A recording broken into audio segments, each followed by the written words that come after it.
Hey everybody, thank you yet again for listening to another episode of Ordinary People Extraordinary Stories. We have a brand new subscriber by my man, Richie. Thank you very much, Richie. I appreciate your support. We also want to go ahead and thank Courtney as well as Tamsin and Aiden. Give you guys all a shout out for supporting the channel. If you guys are interested in also supporting the channel, feel free to click the link below in the description to our Patreon, where you will have access to additional episodes, extra episodes, and extra bits from the show that we don't put on our Spotify and our YouTube channels. Now, with that being said, I'm going to start talking, and you're going to start listening to the next episode. Here we go. Well, hello, and welcome to yet another episode of Ordinary People Extraordinary Stories. I'm your host, Tristan, and today I get to talk to a real good friend of mine. His name is Nick Creary, and I have to say this guy is literally an exact copy of me. Now, we don't look anything alike. Nick is biracial, covered in muscles, and just gorgeous. I mean, well, I'm not those things, and I've been told I have a voice for radio, so, yeah. But what we do have in common is how we grew up. We both have experienced feelings of isolation, depression, and we both have our eventual ADHD diagnosis. We talk about it all here on the episode. Nick is also a drummer of a super popular Sacramento band, Subtlety, which we'll provide links to their music so you can go check them out ASAP. A little trigger warning on this episode. We talk about some pretty serious topics, including sewer slide. Nothing too graphic, but like my show, we talk about raw and real things, especially depression. If that is a topic too much for you, I may suggest to click another episode. Might recommend our Santa Claus episode. Literally look at Santa, you'll find it. And make sure to check out our Patreon for today, as we have a part 2 of this episode, exclusive to members, where we actually go over his online web comedy, Garbage Day. It's a surrealist nightmare that would put Eric Andre to shame. So, with that being said, if you're ready, we're going to get comfy. Going to get aware of our space, grab those SSRIs, and we're going to look both ways before crossing traffic for another ordinary person with an extraordinary story.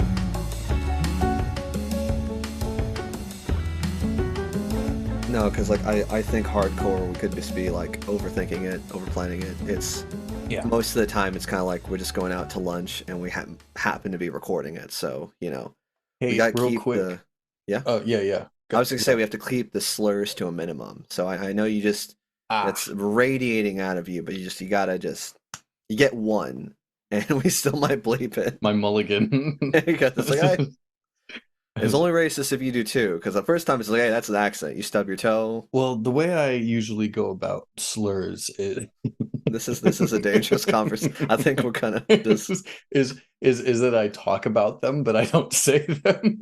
I talk about my experience. So that's smart.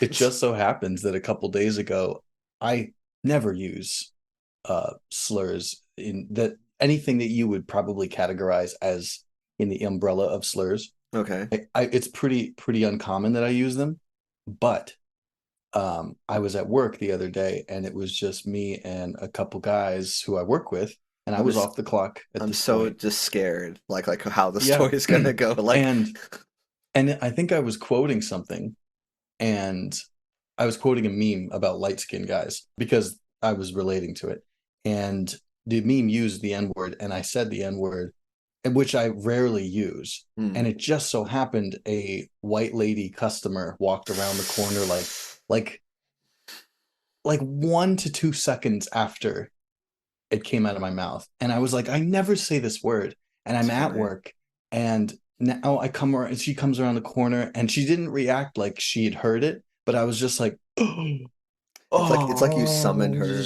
It's like it's like God knew your intent, and he's just like, I'm just like, bam, look like the most frail looking white lady clutching her purse, just like, well, was it the A or hard R? Yeah, of course. Okay. Yeah, it was with an A, and it was not in like a derogatory name calling. It was more in the casual vernacular, which is better, but it's still like, why? The whole like image that I try to carry in front of customers is like, I am like a high energy, nice, clean, put together, real upstanding. Not just casually saying the N word, just like maybe if you're in the car and a song comes on, you like maybe, but again, like it's just it's not you. I get that. I get that. I find that when I'm alone, I react to a lot of TV with that word. The f- It makes sense when I do it. and just to be clear, like for all our visually impaired viewers or the guys just listening, my friend Nick, that's say hi, Nick. Hey, Yeah, I'm Nick. he's Nick. He's light skinned. Not see, as a white guy, I really can't give anyone permission. Like you should say that. I can't. Hey, Yeah, I mean, I'm half black, so I think that's enough. there you go. The white part of you should feel ashamed, though. Just I want you to, See, you know. that's a whole ass thing too. Oh God, it's well. You know what? That's a great segue to hi everybody. Welcome to another episode of Ordinary People, Extraordinary Stories, where we talk about biracial issues and slurs. I'm Tristan, your host, and this is my, I guess I want to call ex-coworker, longtime friend Nick. Do I want to say your last name or just you just want to be Nick? Um, I don't know. I guess I don't mind. Nick Long Dong John. Is it Sherry or Yeah, Sher that's it. Long Sherry? Dong Oh, Sherry. okay, dude. Yeah. First time. All right. Well, hey. So yeah, this is my friend here, and little backstory though. So, and I know I've told you this before. I swear I've told you this, and I haven't. I'm sorry you're finding out now. But we used to work at the same call center, and I, again, most of the people who hopefully listening will have been at Vox Pro, but like I'll try to find a picture for everybody else. But Nick is extraordinarily handsome. Nick is so Oh. handsome, I got mad.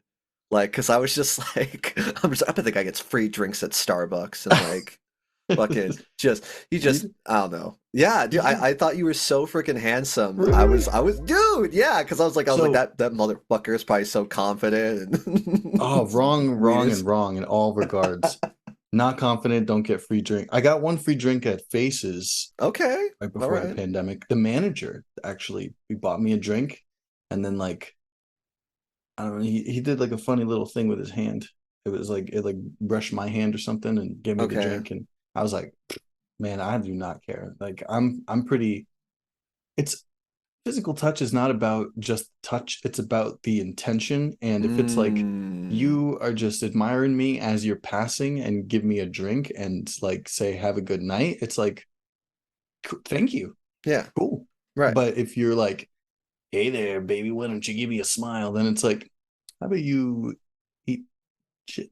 How about you just take this drink and shove it up your ass, or just exactly. Well, no, and So it's funny because I'll tell you. Besides you being extraordinarily handsome, if you want to get more free drinks at Faces, which is a gay bar in Sacramento for all the people who aren't from Sacro listening, that's where I really, where my handsomeness, I'm like, oh, I am handsome because it's really the gay guys. I can see why you're just beautiful skin, Because I'm a pretty boy. very pretty, I think the general consensus is that I'm a pretty boy, not just very like pretty. not the Zac Efron type of like masculine, or like the Rock, you know? I can see rock. I can see. Well, I mean, is it weird to say like a more effeminate rock? Like I'm not. That's not a dig. I That's not guess a dig at not. all. But I guess I don't. I mean, I know what I look like, fuckable. That's the that's and that's that's all we really want at the end of the day. amen. Amen. I was just gonna say if you're trying to get more free drinks at Faces, you got to have a dumper or got to work on the butt I'm working because on it. I honestly I don't eat enough calories, is what I'm finding, to mm, get the anything that I want. I want the ass chest and then the dumper shelf of a butt.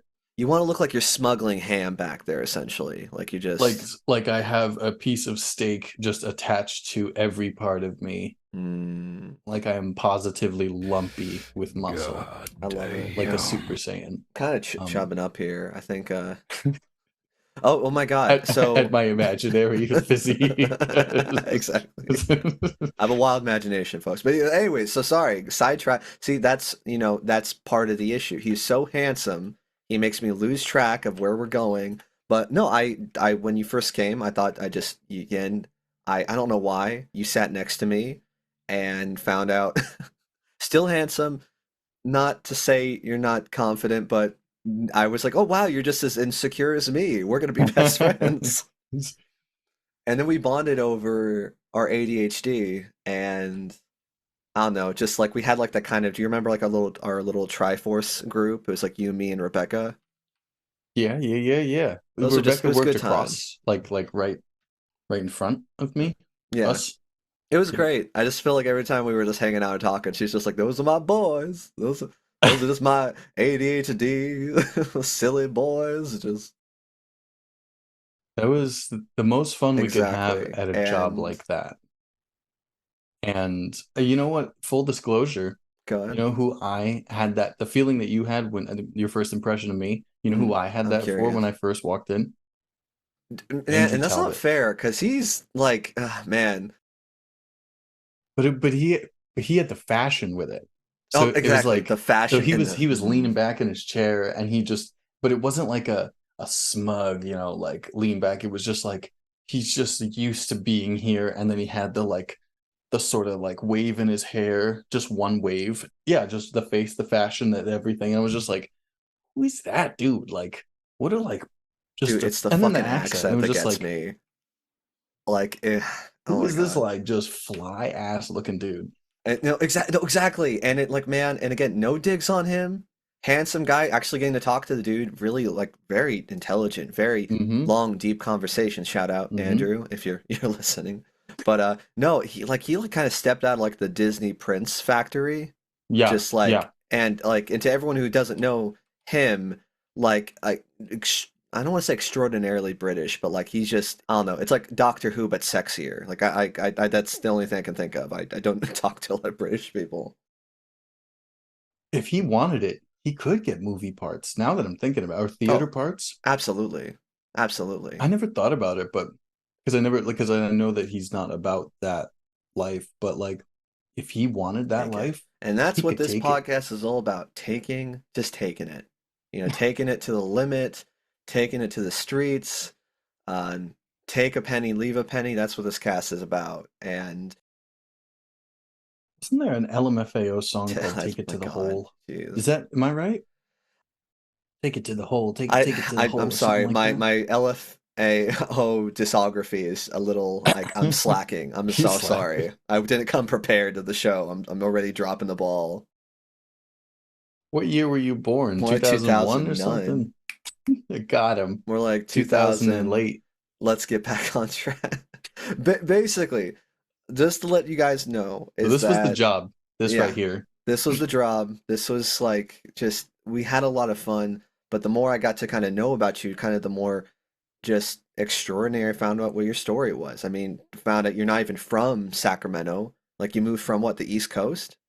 Yep, I E- am from New York. I was technically born in Connecticut, but I'm a New Yorker by heart because I did most of my growing up, most of my parents' child rearing happened in New York. I was fortified and and then formulated we in New shipped you York. off to the West Coast to I shipped my fucking self out. Do we want to get into the origin story here? it's kind of what we're Because leading I to, but it's because just it's I'm kind of feeling myself like falling into it, but I don't want to like you run know what? No, no, you know us what? I into was it. gonna lead us in, but we're already here. Let's make it happen. So yeah, and we're gonna get into there's more than just him being a New Yorker. The man's an artist. The man's a sketch comedy writer. He has a YouTube series we're gonna plug. I mean, this man is a creative in every sense of the word, and I'm just so happy he's on my show. So with that said, yeah, let's start. How did Mr. Nick Shear? How did he start? Nick Long Dong Shiri. I Long think that Dong was John Sherry. I forgot Long the Dong E. John Shiri. Don't cancel me. But yeah, how did Well, this all man of this is start? wrong anyway. This is none of this is my last name. So I'm not. I guess I won't explain what I'm about to say. I will just explain. So I was in Connecticut and my parents just decided that we should live in a place that has better schooling and less crime. I didn't think Connecticut was like a crime place, but Yeah. as a 5-year-old, I wasn't super privy to the crime rate in my town. Hmm. So they moved us to the boonies, the woods in New York, in upstate New York, probably about an hour and a half up from north of New York City. Okay. And And that was the safer place. I mean, granted, you said the boonies, but like, that was the safer place. So with all these with like mountain people, like and this is something that my mom has somewhat seriously talked to me about, okay, which is that this place that we lived growing up in a town called Warwick, New York, okay, this place was so, I don't know, just it was so like ridiculous at certain times. The certain things about just living there was so ridiculous that me and her have talked semi-seriously about making a show about living on that road, so about living in that town. what do you mean ridiculous? Like what was going on? Just a couple examples. We had a neighbor who, husband and wife, who were in their 40s or so, and they had three daughters, and one of them was my age, one of them was a couple of years older than me, one Hmm. of them was like a little girl or baby or whatever the hell. And the dad was always in sweatpants, usually no shirt, very Hmm. Italian. All the family, yeah, hair slicked back, and was always yelling. Forget about it. And so he was always yelling at the kids. And mom was like, my mom and dad have said like he was probably on coke. He was probably like Hmm. an actual cokehead. And me being like third grade or something, I never thought about something like that. But he and the mother that lived there, they had a dog, and the dog went missing. He ran away at some point, Okay. and there was this Iranian ex-Olympic swimmer who lived down the road, and they suspected for no reason whatsoever that that guy ate their dog. Full seriousness. He Gotta love ate their casual. dog. Is that considered casual racism? That's just straight up, just Yeah. blatant. Like, Yeah. It was because most people on the road were white, and they went for like this guy who just was very nice to talk to and very like amicable, pleasant to be around, kind of kept to himself. And it was like, like they didn't even talk to this guy. Oh, you know what? That guy ate and, our dog. I mean, There was Marble okay, Eye Marvel. Marty. I'm okay. All right. He looked kind of like what's his dude? Barbosa from Pirates of the Caribbean. And but he just wore like t-shirts. And he had one eye that did look like a marble. He All had a right. dog named Scrapper. I think he owned two or three houses on that road. We don't know why. Okay. We don't know what he did for work. He might have carved bears out of wood or something, honestly. And then, there were, oh man, is that a freaking ant? Are the ants coming? Yeah. And then we had Al. Al were lived next to Marble Eye Marty. Hmm. Actually, all three of these people were in the same little stretch. But Al was a Harvard graduate, I believe, but he was like in his 50s or 60s by the time I lived there. And he was always driving around a pickup truck full of trash, different trash, Okay. variations of trash. I don't know what he did, if he did work or not, but he had a bunch of trash in his front yard with all kinds of like mechanical gizmos and gadgets that me and my friend would just walk down the road and we would just like play with stuff. One day, Al was found. His door was open to the front door was open to his house, and somebody, I don't remember which neighbor because this passed around a million times, but one of the neighbors stopped in and looked into his house, saw the front door was open, went in, found that he had been like putting down like some kind of finish or glue or paint or something on the floors Okay. to like do his flooring for some, whatever it was a chemical. And he got like the fumes got to him or something, and he was drinking, so he like took off his clothes because the fumes were like on him. So he Mm. took off his clothes and he was drunk, and so like the neighbor like found him asleep naked in the corner of his house, like Like this I mean, is this is all just like this is all just part of living there. This is just normal. just and what was this the town called again? Warwick. Warwick. I mean, hardcore. It sounds almost like a like like some messed up Stephen King novel. Just like the weird specific things going on. And I mean, but the guy wasn't dead, right? I was the whole point No, time I was no, waiting. he was He's dead. fine. He's dead. But okay, He all was right. fine. Like that's the thing. Everyone, like all of this turned out like fine. Not everybody. There are some tragedies, so, like actual tragedies that happened on that road, but probably wouldn't touch those too much if I made a show about it, especially Like because this is a sitcom silly show. Glass Eye Harry or whatever his name is, and naked Well, junk man. So Glass Eye Harry is probably what he'd be on the show, so we don't get like sued. there you go. Exactly. Just but you okay? And a little off topic, but you meant you're not gonna touch about the road. So what happened on the road? Stuff I wouldn't put in the show. Yeah. Somebody, my so who I was friends with, one of my neighbors, their dad committed suicide. Yeah. Oh, like did he just walk in the middle of the street and got ran over? Or No, he went to the backyard with a gun. yeesh. Okay. Yeah, left a note.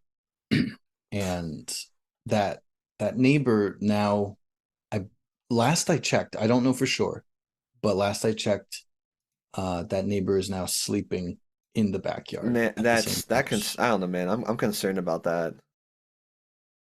I think that event changed the family. I I, think that was maybe a little, you I think think, that one just a teeny tiny bit. Just yeah. I so think everyone this is where you grew up in the weird, like Mhm. I guess Dollar General version of Derry, Maine from Stephen King, where everyone's just a Mhm. little kooky with some casual suicide. It's kind of sprinkled in. Yeah, that was honestly later, isn't it? You ever find that when you're in a place and you're like kind of feeling like you're ready to leave, that things just start falling apart in some way? Interesting. Kind of like the universe is prepping you to leave kind of thing. Almost. It's like I get this mindset of just like, yeah, I could see like I feel like I've kind of put in the time. I'm feeling like I'm getting to a completion point with this space, and Hmm. then something starts not working the same.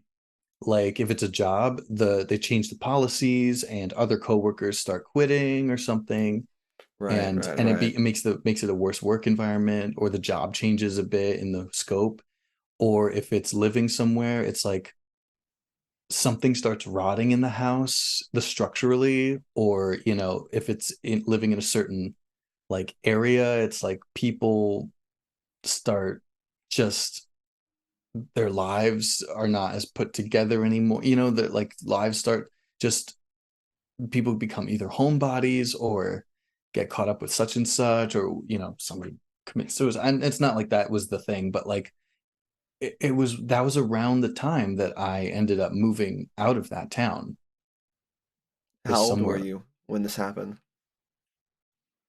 That's a good question because now I'm thinking about it. I don't remember how old I was. I do believe I still lived there, which is kind of crazy because I don't even remember like seeing the family much after that, They but don't I must still have. live there, do they? Do. They do? Yeah. Okay, so you do. Okay, that's interesting. You mentioned about the whole things changing and you're ready to leave. Well, so let me ask you this. So, did when you did Not leave, why I left though. well, of course, but when you did leave, like, was this when you left for California or did you move to somewhere else in New York? No. So, and this kind of goes into this slides into my music career. It would slide into my music career if I remembered where I was. I am okay. So we're getting to I'm Okay. in college. My parents end up splitting like between high school and college, and the house is now foreclosed. So the house I live in is Okay. foreclosed. My parents split, so it's like everyone's moving out of that place. Yeah, wow. So yeah, you Um, really weren't kidding though. Just like things were changing. yeah, People were kind of yeah. So there was a lot going on in a very relatively short amount of time. And that was a sort of a pivotal point in my life. So that happens, and I'm at college most of the time, and then at my whatever place my mom is living in at that point. And then my mom moved into some random house, which I don't think was built to code. I think all of us took turns falling down the stairs at Oh my some God. point, which was there's a sort of like humor in that, but it was actually like sad because it was like this abrasive angle that we were in. I Okay. don't know if that's the right terminology, but it's like I'm we trying to were imagine it. it's like in life, we were in this sort of like up against this difficult spot that wasn't we weren't quite jiving with it, you know what I mean? Yeah. Like we weren't quite jiving with like where we were in this place. And that just kind of like translated physically to like falling down the stairs. Like we couldn't walk right through this It just place. makes me think like, okay, so wait, so was this just a city outside of Warwick? Or was it still This was actually in Warwick. This was like 10 minutes away, okay. conveniently. But that's It's this is fine, it's kind of fine. all Well, okay, side but shit. the main thing is you think you maybe left either during college or right when college was happening. I left that my childhood home during college. Yeah. Okay. And then I dropped out of college. Was there Lo a and college in behold, Warwick? this was a college downstate, Okay. probably half an hour outside of the city, so close to an hour south of my childhood home. Interesting. So I went to this college, and lo and behold, college did not work for me. There was some things going on in my life, and also just the schooling system. And I had low self-esteem already, and going to college was like, Kind of a wake up call. You're like, holy crap, like I'm not mentally, emotionally ready for this to maybe get up at well, the first like 3 weeks was like literally the movies, and it was the coolest thing ever. And then when it's like, all right, everyone's got to do their homework and go to class now and like get degrees and make an aim for their life, and I was just kind of like, everything is fault. Like I'm not sleeping enough. I'm not socializing as much as I want to be. I'm not getting good grades, and I'm not eating enough. So somehow everything is sort of failing. right. And at that point, I think I was smoking weed 3 times a day, which I'm sure helped a Mm, lot. And yeah, I mean, and it's like when you're in this environment where everyone is around to connect with, this is the most convenient time to connect with other people socially yeah. in your whole life. Like, I don't think there's another time that makes it that convenient, and you're still feeling alone. It's even that much more alone. It's like, oh shit, like something's wrong with me. Hmm. And it sucked too because I knew that other people felt lonely in college. And it was like, how are we not making a connection there? That should be the thing. Yeah, we were all alone instead of alone together. It's funny. That's I like that. That might be the title of this episode. And it's funny you mentioned that because that's almost exactly how my college experience was, where I made some really good friends, but like, Mm-hmm. do you think because your parents splitting up, that might have had a like a factor in it? Yeah, I really didn't think about that until a few years ago. And then as I started saying it out loud like this to friends, I was like, "Oh my God, dude, like that probably like was killing me." And I just didn't even recognize it. So this was the beginning of my fuckboy stage. Mm, And that was basically me being like, my life and who I am as a person is not going how I want it to. I really, really hate it. So I am just going to have this switch I flip sometimes where I'm just like, I don't give a fuck. I don't care. I am just here to have fun, and I don't really care about anything. Um, just here to have a good time. And it, not like it wasn't completely for nothing. Like it did work sometimes. And I will say that there were a few times I was like the life of the party mm, because I was just like flip the switch, let's go. And yeah, I did that for several years and didn't realize also that the fakeness of doing that actually ate at me as well. yeesh. Yeah, it was rough for a while, Do you but think, because you meant like the whole fuckboy thing, mhm. like do you, what you also, because I mean that's had to be, I mean, besides like you're not forming those real connections and whatnot. Do you, well, let me ask this, did you date a lot? Or maybe not date, did you have a lot of No, casual sex maybe? a bit, but not nearly as much as I could have if I was like actually confident. Okay. Like I Because that's why and I was thinking maybe that might have been why you did that because you mentioned the whole like low self-esteem thing. Because I mean, like that would kind yeah, of maybe in a sense like really help that. that also made me feel shitty too because it was like I'm this guy, dude. I don't care who gives a shit. And then it's also like literally this happened multiple times in college. Gorgeous girl would be like, "Hey, what's up? You're kind of cool or you're kind of cute." And I'd be like, "Word, you too." And then just disappear. Hmm.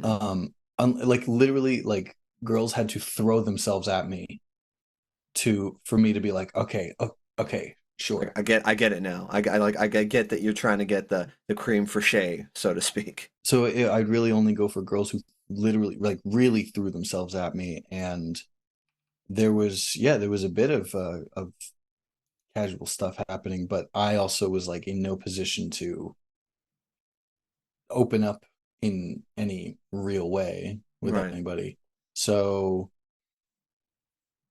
yeah, it's funny though because it was like if I had the confidence I have now, I probably would have slept around a lot more back then and probably dated, maybe found an actual relationship at some point in college. How old were you? How old are you now?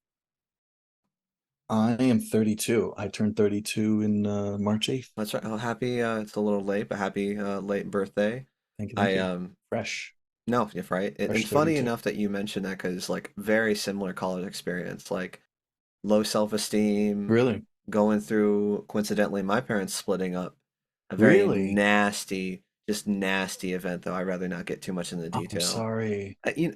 I've since worked through it and I've kind of had to Yeah. accept some things, Yeah, of but course.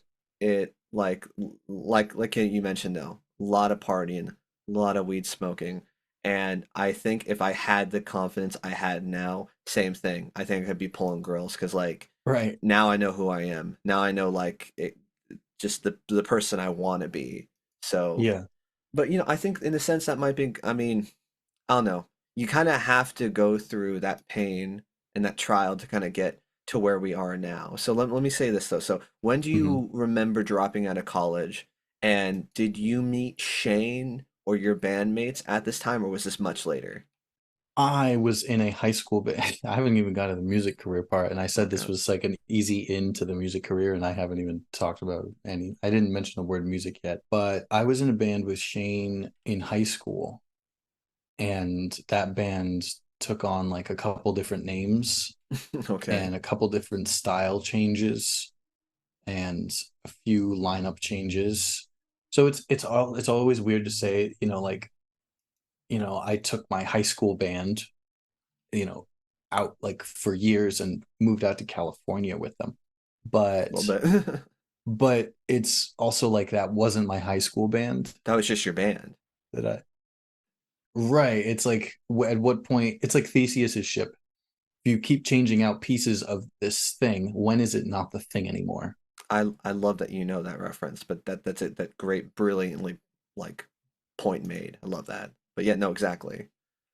So, So yeah, I was in a band with Shane in I met him in 10th grade. oh, dude, so he is truly your boy. He Oh is yeah. like that's amazing. That I Yeah. mean, dude, you those kind of relationships are just they don't come around very often. That's Yeah. amazing. And he's If like he's right like, over "What you there. doing there?" Tell him I said, "Hi, Shane." If he like thinks his head in or something, yeah. Like, Yeah, hey, if what's he going on? yeah, exactly. What's up now? S- Um Well, so where was he at during this college experience? so Okay. we went Was to the he same having kind of a college. similar experience as far as like not fitting in or maybe not getting the work done, the homework done? He I think what he was saying is that he would grade well on the tests, but he wouldn't do the homework. And I don't Mm. know if that was just a high school thing or a college thing too, but he completed his degree. He did all 4 years and came out doing all right. And What did you end up getting? Was it don't tell me. Was it liberal arts? yeah, liberal studies or liberal arts is whatever the Liberal, degree is libtard. called. I don't know. I'm He kidding. I'm kidding. graduated in being a libtard. There you go. I love it. Bleeding heart. Um, But so yeah, me and him would party sometimes, but I think he hung around with some different people here and there, and sometimes we'd cross over. you kind of try to do maybe like the super bad thing. Like this has been like a childhood friend or this has been a high school friend I've known for so long. Let's see how I fare with other people or other groups of Hmm. people. And maybe like, can I find an identity outside of these people I know already? So is that what you guys did? You kind of just try to, Kind of, but he's a year older, so mm, he was already a freshman, and getting used to the place, making some friends before I got there. So then I got there, and it's like so I think that was part of the difference in social situations too. Um, but I think he had some similar experience in terms of like the fuckboy thing, and I'm not going to speak for him right. on that entirely, but No, yeah, that's next episode. yeah, we were both like just rascals, to put it nicely. We were some ragamuffin run Just around rascals. Animal House without the statutory rape and the peeping, probably. Yeah, Very yeah. So consensual rascals. what's funny to me, I think, and this is what like frustrated me and confused me at the Okay. time, was that it was like I was doing sort of like, I think I was trying to be this like cliche, movie type of character, and Hmm. it didn't it just when I talk about it, I think it can sort of sound like the movie, this like fuckboy guy who's the life of the party and like flips this switch, but he's actually like in his head and brooding, like in his and when he's alone, and it's like, but it didn't look anything like the movies, like most Interesting. of the time. And that's life, but it was like frustrating to be like, I'm leaning into this and it's still not like nothing was working. That was just like the story of my life at that point, was just like nothing works. Like Damn. everything is just feels like it's And that was never an option for you to like, let me try to be me? Or that was the issue that you really didn't know who you were? And me. that Well, was, that was a funny thing too, because I didn't totally know who I was. And so who I did know as me was someone that I really just did not like, just really not a fan. and why? Why is that? If you don't mind me asking. No, I don't. It was the way I express myself just didn't make sense to people, or the sensitivity I had was just kind of, I was always getting like dogged on, or Interesting. something for that, or Like you kind of felt like, and I'm definitely projecting because I've definitely felt this way for a long time as well. Like you're not necessarily someone who's wrong with you, but maybe people couldn't understand you. Like you yeah, were kind of like that weird puzzle piece. Or people probably told you you were unique a lot, or were they were just like they didn't know where to put you, yeah, and because of that case, that's why you're like, well, then let me try to be somebody else. And obviously, you're going to fail at that because that's not who you are. right. And as a child, and I'm still a child, at 19, even to 20 Bruh, years old. I'm a 30-year-old child. So like 20 years old, I'm still a child for sure. Yeah. And when you grow up as a child, seeing, well, it don't really, this isn't really you, but you don't really fit here, you don't really fit here. It's like the message that you're getting is, I don't belong. So Mm, that's if it that's do deep. you think that that's a whole world problem, or do you think it's a you problem? Yeah. What is the likelihood that it's all everyone else's fault? So that's where my mind went, subconsciously. It was like, if I don't belong anywhere, then like, Yeah, should what I hope do I should I have? be here? And this is, these kind of thoughts start to build up over the years. Like, should I even be here, right now? Mm, And it's like, so we go to are college. we talking about the real bad? Should I be here? Yeah, yeah, like that Okay. in every sense of the word. Should I Okay. even be here? Okay. And there was some times when it was like, nah, dude, I should leave. I think I should go. Okay. And so it would be in social situations, it would be in my commitment to following through on something, it would be in just, you know, living on Earth. Yeah. It was like, I think I should go. And so like it that got stronger over those several years. That's I'm so sorry, man. Like I know this is like long gone and you probably hopefully work through that, but that's just Mhm. that I definitely know where that place is and it's Mm. so just isolating. Yeah, It's so it's hopeless. yeah, exactly. That was the word I was going to say was like it's one thing to be like, "Oh, I'm in this place and there's a bunch of other places," but when it's like this is hopeless. This is a lost cause. This is just the way it's going to go. It's like there is nothing like that sinking feeling. And it's just a perpetual sinking. It's not like sink to get to a certain bottom. It's just like it's that's bad. But Yeah, the important thing when anybody gets to that kind of place is to scale out and sort of see this was important for me is to finally see like this was how I felt as a kid. hmm. What is needed is for an adult me to really just go for it. How does that child get therapy? I just stop laughing. It's just funny But talking about all these feelings, man. all these No, feelings, the suicide and moms and um, it's important to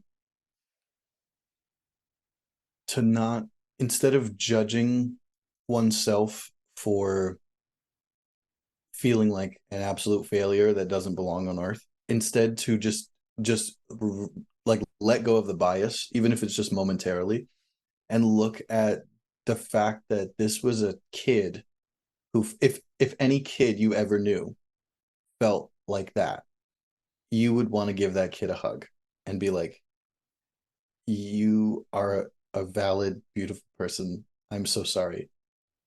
And amen. that's really something I had to do internally, not once like in a moment, but like over and over and over again. And that was like, oh wow, oh, this is what self-compassion is. And I didn't really have that until like my late 20s. So it's like you left. Well, when did you leave college? It was right after my sophomore year. So So you're probably I like was 20, 21. I was 20, yeah.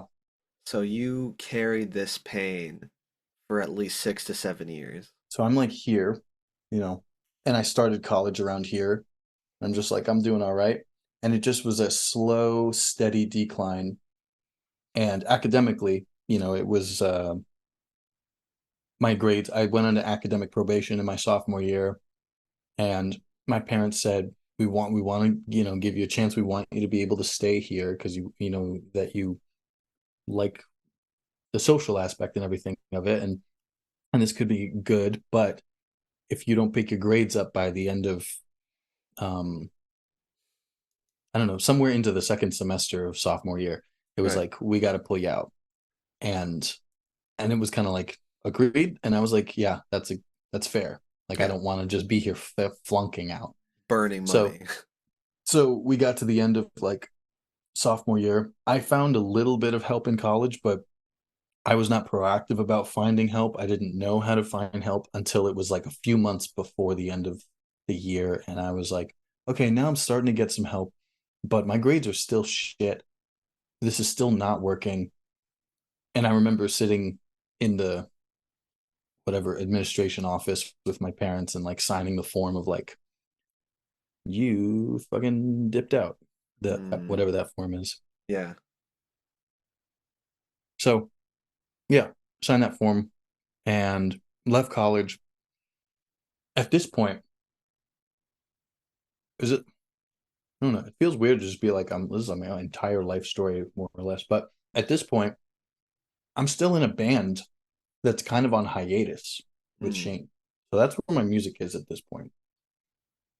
And I mean, and what did Shane say anything during that? Because I mean, you said he got his degree. I mean, was he just like, "Hey, man, are you doing okay?" Or like, was it just like you guys were just kind kind of of doing your own thing where he couldn't check in because just in a way it was like we were kind of in our own worlds more that back then. There was less like awareness outside the personal bubble.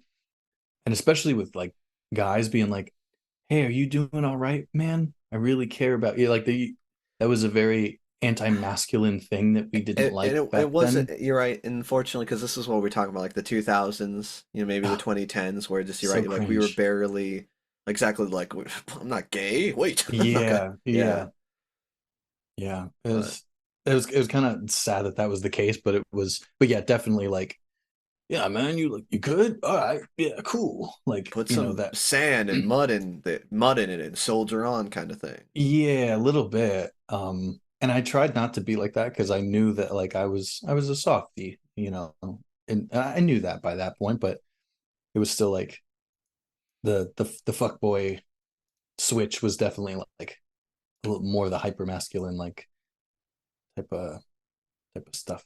Right. But yeah, I get out of college and now I'm living with my dad in the next town over from Warwick. And he is, and then so my he's living there by it's just me and him. Okay. My mom had moved with my sister to Arizona because my Mm, sister's going to college out there. okay. So now two of us moved across the country. The other two are living in this kind of more Mm, boring version of Warwick. And I had nothing going for me because the band was on hiatus because of college, and I didn't have a job. And I don't know, fast forward several months or a year, I now have a girlfriend. I have two jobs. I have the band is sort of doing stuff again. okay. Um, and by the time Shane is graduating 2014, and I I think whoever was in the band is also graduating at that time. Uh so we're all getting out college at the same time and building up money, and we're like, yo, what if we did the band thing for real and we moved to New York City?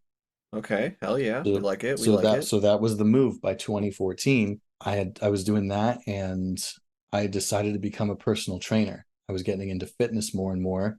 I had taken a Okay. course on it, Big and sexy. Go nuts. Hell I yeah. was working Okay. at gyms. I was a gymnastics instructor, and so I knew my way around enough to like I had a specialty, I had um a goal, I had a direction. It was like this is going to be amazing. I never have to have a crappy job again. I'm going to be a personal trainer who's in a band, and then once the band takes off and starts making more money, I can cut down my hours as a personal trainer, and it's just like bada bing, bada boom, dude. Yeah. Living in New York City as a trainer musician, and then pop off, you know. I mean, that's got to be doing wonders for your self-esteem too. Yeah, when we first moved, it was like this is the coolest thing that's ever happened ever. It was like college but better Yeah. and scarier. It was scarier because it was like I'd never lived on my own at that point. Now I'm 22 and I'm just trying to like figure out how to not get overstimulated in New York City, one of the most iconic, densely populated cities in the world. Right. And yeah, to keep things short, I we got nowhere with music. Like Mm. so we lost our bassist in the move to New York City. Okay. All He right. wanted to stay, and so we wanted to go, and we were like, okay, we're down a bassist. So we found a bassist and a singer eventually towards the Okay. end of the year that we first lived in New York City. They were both, I don't know, in the event that they end up hearing this, they were bland. They were nothing to write home about. They Mm. were placeholders for For the more better people. serious musicians. Okay. I think it's fair. I mean, sorry if that's what you hear, but I mean, get a better personality. Get some depression, dude. Like, mix it up. Like, Yeah, dude, that spices things up like nothing else, man. I'll tell you what. that's a spice Tell of you drama. what. It's a spicy trauma. That's the trauma. So yeah, these guys were not depressed at all. They were boring. Um, and we didn't know that at the time. We were just like, we found a singer and a bassist. This is awesome. We're awesome now. And it wasn't. We played two shows. There was nobody there. We sucked and we weren't practicing consistently. So it was like everyone had work and then like was out of work for whatever reason and all like juxtaposed and stuff. And then we had mice, we had ants, we had Mm, roaches, we had bed bugs twice. jeez, And dude. we were six people living in a two-bedroom apartment in Brooklyn. It was a Ugh, circus. just I'm just thinking about it too. Like It was gross. insane. Met some awesome friends I'm still friends with now. I learned a lot. I got pretty good considering with personal training, Okay. but it was like I had a social anxiety that developed. Oh, I was also hospitalized at that point in November of that year. Okay. Just all right. Just casually. Yeah. It was, Yeah, I forgot about that thing. That thing. I yeah, I made one small mistake and it just was the straw that broke the camel's back. mm, I'd been living in the city for several months at that point, right. and I just felt the pressure of working at Equinox Gym as a personal trainer, trying to be a functional musician, at trying to pay my bills and cook food and live with roommates and maintain my sort of long-term, long-distance relationship with my girlfriend. It was like, Oh God, dude, you were just set up for no offense, but you just set you up for know, failure, dude. yeah, and I'm easily overstimulated.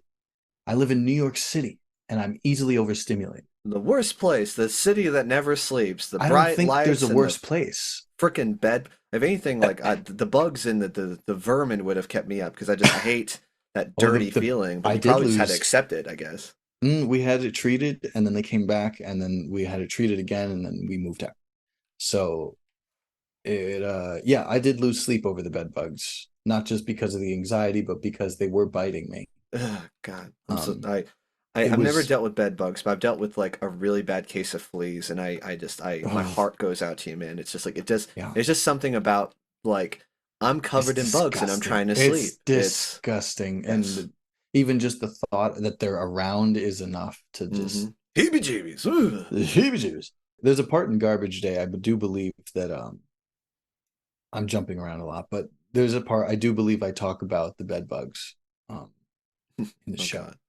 Mm, Well, let me ask you this though. So you mentioned a little bit about, I mean, like, so how'd the band thing go? I mean, were you guys, how was playing in the venues and how was, I mean, like, were you seeing, at least, were the shows memorable? Did you feel like a rock star? Were those like no. small moments like, oh my God, like this is why we did this? And there were a few moments I would say, but they were small. It was like we're literally walking around Brooklyn putting up flyers on telephone poles and in cafes whenever we can for like the couple shows we had. Hmm. I think we had a green room for one show and we were like, dude, we got a green room, first time ever. This is dope. And and then it was like, when seven people show up to the show, it's like, okay. Um Progress, man. We got seven people found the flyer. They just, yeah, so I mean, but they were like the singer's friends mostly and oh our shit. roommates. So Okay. it really was like technically we did this, but it was, I mean, this is a year and that's the furthest we got. Yeah. A year of like this is our concentration. And so yeah, it was at the end of that year, I was yeah, anyway, the whole thing with the anxiety and all that crap, all this crap that was going on, it was like this straw that broke the camel's back was this like a one tiny mistake I made at work. And Mm. I was basically like on the verge of like leaving. You know what I mean? Oh, of leaving I the earth. yeah, like I was actually like you said, I was about to walk into traffic. Hmm. That was the plan the plan. It wasn't much of a plan, but it was like, and usually I'm the kind of person who would like to plan that kind of thing out, but this was like, no, I gotta do something quick. Yeah. I It's gotta like I if gotta I don't just do something, well, I mean, when you say do something quick, do you mean like I need to resolve my issue before I do something quick, or are you just referencing the act itself? No, both. I was Okay. I was like right on the fence of like I need to kill myself now or something, and I need to do something about my head because it's not in a good place. I need to fix it. Okay. Okay. And yeah, I end up calling an ambulance real quick, and just to kind of cut down my options, Yeah. you know. To save you, kind of thing. And Yeah. did they end up 5150ing you? I don't know if it's the same thing when you call it on yourself, which also felt like that felt kind of stupid, Mm. being like, usually someone else has got to call you and then call yourself, but Dude, go it was like like, with love. Go fuck yourself. No, that was the smartest thing right. you could have done. We I would have know had this conversation if you it didn't. was it was the best thing I could have done. Yeah, like I'm so But glad you stitched on yourself, you you me too, bastard. honestly. But it was like at the time it was just like, what the fuck? What the hell is going on here? I Like, could have just made this nice and causing a big ruckus. Now I gotta fill oh out these yeah. paperwork and I gotta go to this Yeah, and place when and roommates are starting to wake up and they're like, "What's going on? Why are the police here?" And it's like, because I'm an idiot, dude. Like that was that was the feeling like sorry I, guys. I'm making like significantly lighter of it than it was. But but yeah, I was just like this, I don't know, dude. So I went there. Mind you, I've had a fantasy about this for years about like I am just not in this good place and I just want someone to take care of me in a place that's just meant to be taken care of. I don't have to worry about shit. I can just have a nurse, check in on me and I'll get evaluated and Hmm. I'll just be isolated and it'll be so nice to not have to deal with anything else. Okay. And I will tell you, the fantasy was completely rotted like a bad apple. It was so destroyed, like a crushed childhood dream. It sucked. Like what like what happened? Was it just the food was shitty? Was it just like the The most food was shitty. abusive? So I was basically not quite mute, but I was almost nonverbal Okay. at this point. I'm just like I have nothing else to say. This is the worst day ever. Literally the worst day ever. This is It really was, unfortunate, was guys. It it's just almost my last day ever. Um, but yeah, I get to the hospital and they have me, I guess, remove my clothes and put my belongings all in a bag. They take my stuff and put it in, coat check or whatever. And I get wheelchaired for some reason, because I couldn't walk with suicidal ideations, I guess.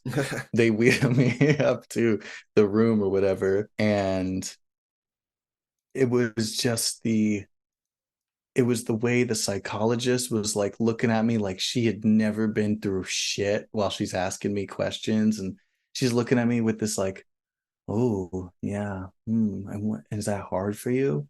Oh yeah. And it was like, have you been abused or something? And it was like, you have no idea. It's just, it can I felt talk so to someone sterile, else? I bet. It's like, can I Oh get somebody yeah. else? Like this is like she's like, wow, I'm so sorry for your loss with like barely any inflections. Like, are you Like if you actually just like like if you had your depression and you were like just stopped some middle-aged woman in Whole Foods and we're just like starting to talk to her about it, that's what it was. It was just like she's just like, but like there was like no level of care. Like she's like, wow, that's so sad. Oh my God. Like well, it was clear that she was there to do that and she wanted to be there doing that. That seemed apparent to me, but she was completely unequipped mm. to handle what I was going through. And I just felt worse. And then, the police are even saying like, oh, this was one of the most memorable things ever. One of the cops, when I was going to the ambulance, was saying, mind you, I was ready to kill myself. Yeah. And one of the cops says, why are you feeling depressed? You're so handsome. How can you feel so sad or something? It was something to the effect of like, oh, but you're so handsome. Now I feel like an asshole because I did pretty much the same thing. It was Okay. very pretty much very different context, but this was like you're escorting me to an ambulance. Like, this is, you think I'm gonna, oh, you know what? I should cheer up. That's so funny because like what if that did save you? Like yeah, I never thought of it like that. My problems are all I'm fine. really Thank you, handsome. Officer Dickbag. Thank you for just Man, I will give it like a cab, but also good. He was trying. Like I mean, I don't know. Gee, Like yeah, it, yeah. but I know, but I know that probably felt like a huge slap in the face. Like thanks. That was like, oh, now I'm about to run off on you. Like just run, find the busiest street, like just to do it in front of you. Like that was Man. like, now I want to spitefully do it.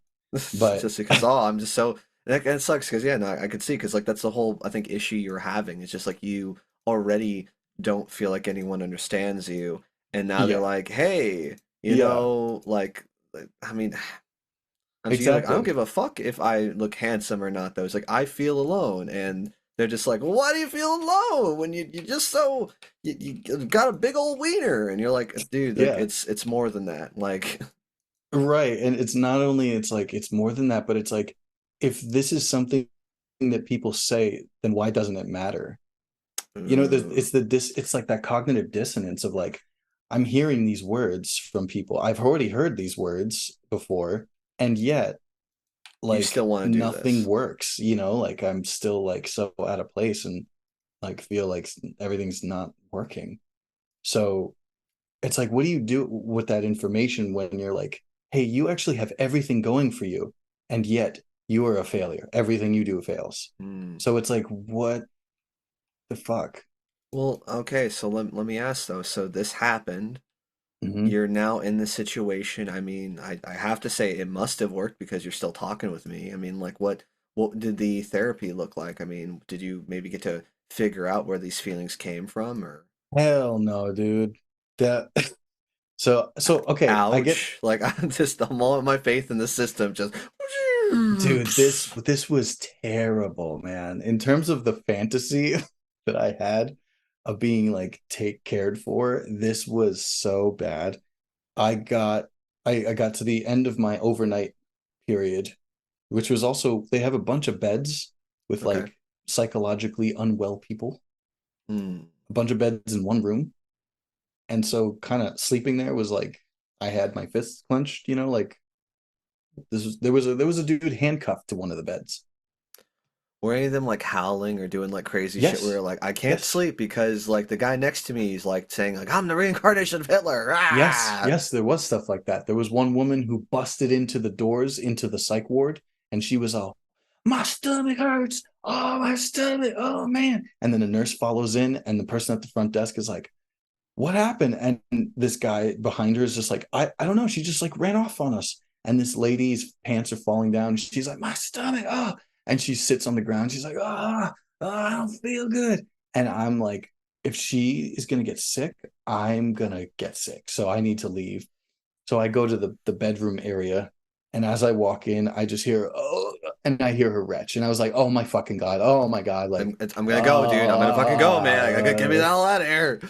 for for those of you listening, I had a serious vomit phobia at that point, which I am still recovering from. And to hear this random, like, hysterical woman coming in saying she's sick and then getting sick on the floor in front of the front desk was just like, this was not the day for that for me. Well, I mean, it's I still thank God that despite all this, like literally the worst things that could have happened to you, like you're still here. I But what I I, don't. I joke about sometimes, I'm like, man, after all this stuff, I should have just killed myself. Oh my God. Just save but then you don't have the redemption arc, man. Then it doesn't you don't get to. I know. So there was some spite there because I was like, man, but what if I go through all of this and then I like make it? Like that would be so sweet. Um, and I went back and forth for a while of like, I don't know, this is a kind of a big thing to undertake, So while but this was happening, I mean, like, did like what did Shane think? What did your bandmates think? Were they like, bro, are you okay? Or how long were you there at that place? I was there one night. I was there for the day and then overnight, and then by noon the next day was checkout time. And they gave me two options. One, you stay as an inpatient for a month. I don't know what's going to happen in that month, but they're going to keep me there for a month with this shit going on here. number two, I go leave right now as an outpatient, and I see a what's it called? A therapist or something, like an assigned therapist. So they said the second option is you are an outpatient, you leave now, and you go to a psychiatrist and a therapist once a week. Okay. So I was like, well, since I don't know what's going on and I don't think I can afford to stay here for a month, and I don't know what my life looks like in that month, I'm just gonna, I guess I'll go. So that was it. And then I see this psychiatrist once a week. She's prescribing me depression medication. I had quit depression meds in 10th grade. Oh shit. So you had it before. One day I went cold turkey. I just wanted to see what would happen. And I didn't tell anybody. And I just stopped taking the meds. And I Nick. and I did okay. And I was like, I'm okay. Okay, that's okay. Until we get to 2014, and I'm like, I'm gonna jump in traffic. And it's like, looks like jumped out a little too early, buddy. Like we're back at it And again we're with back. we're back just So, like back on the horse. So yeah, she put me on depression meds, and she was kind of dumb as a doornail. mm, She was thinking that I was I don't know. There was a bunch of shit that happened, but she was stupid. And it didn't help that she was also really attractive.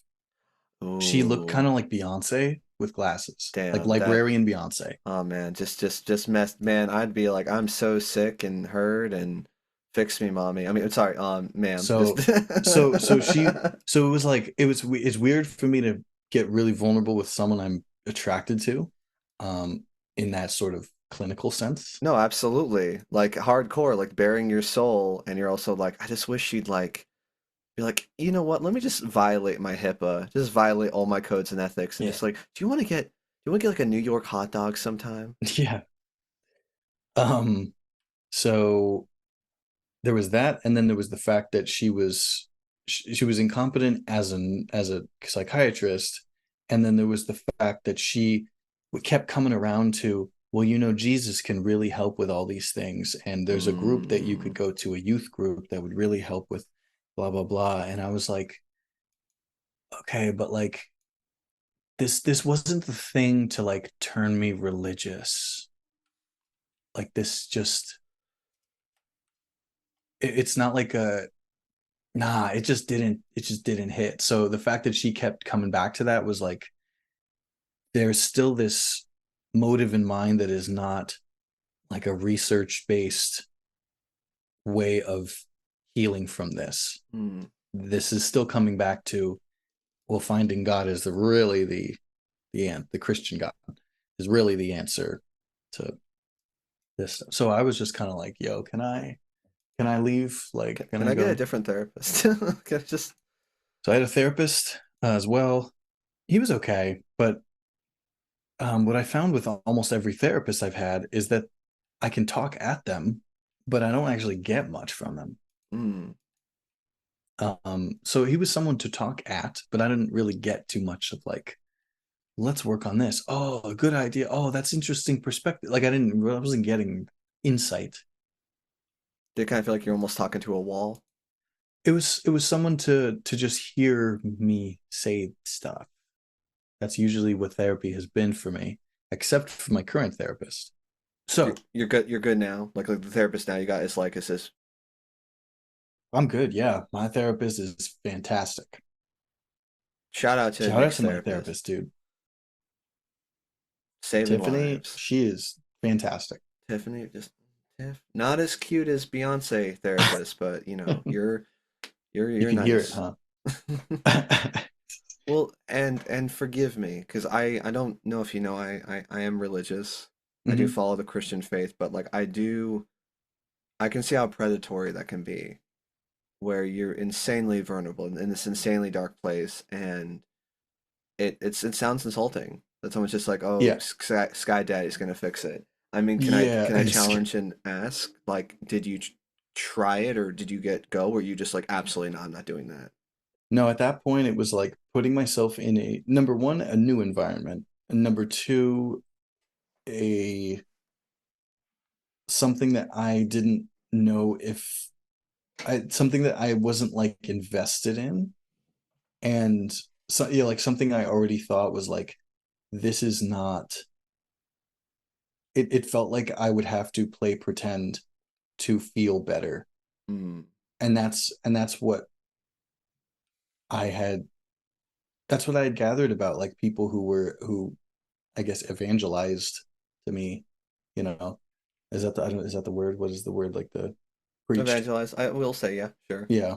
But like whenever people would like it's like when people talk about their own experience with it, that's when it's like, oh, that's interesting. I want to explore your thing, maybe in a different path, but sort of getting to what you're talking about.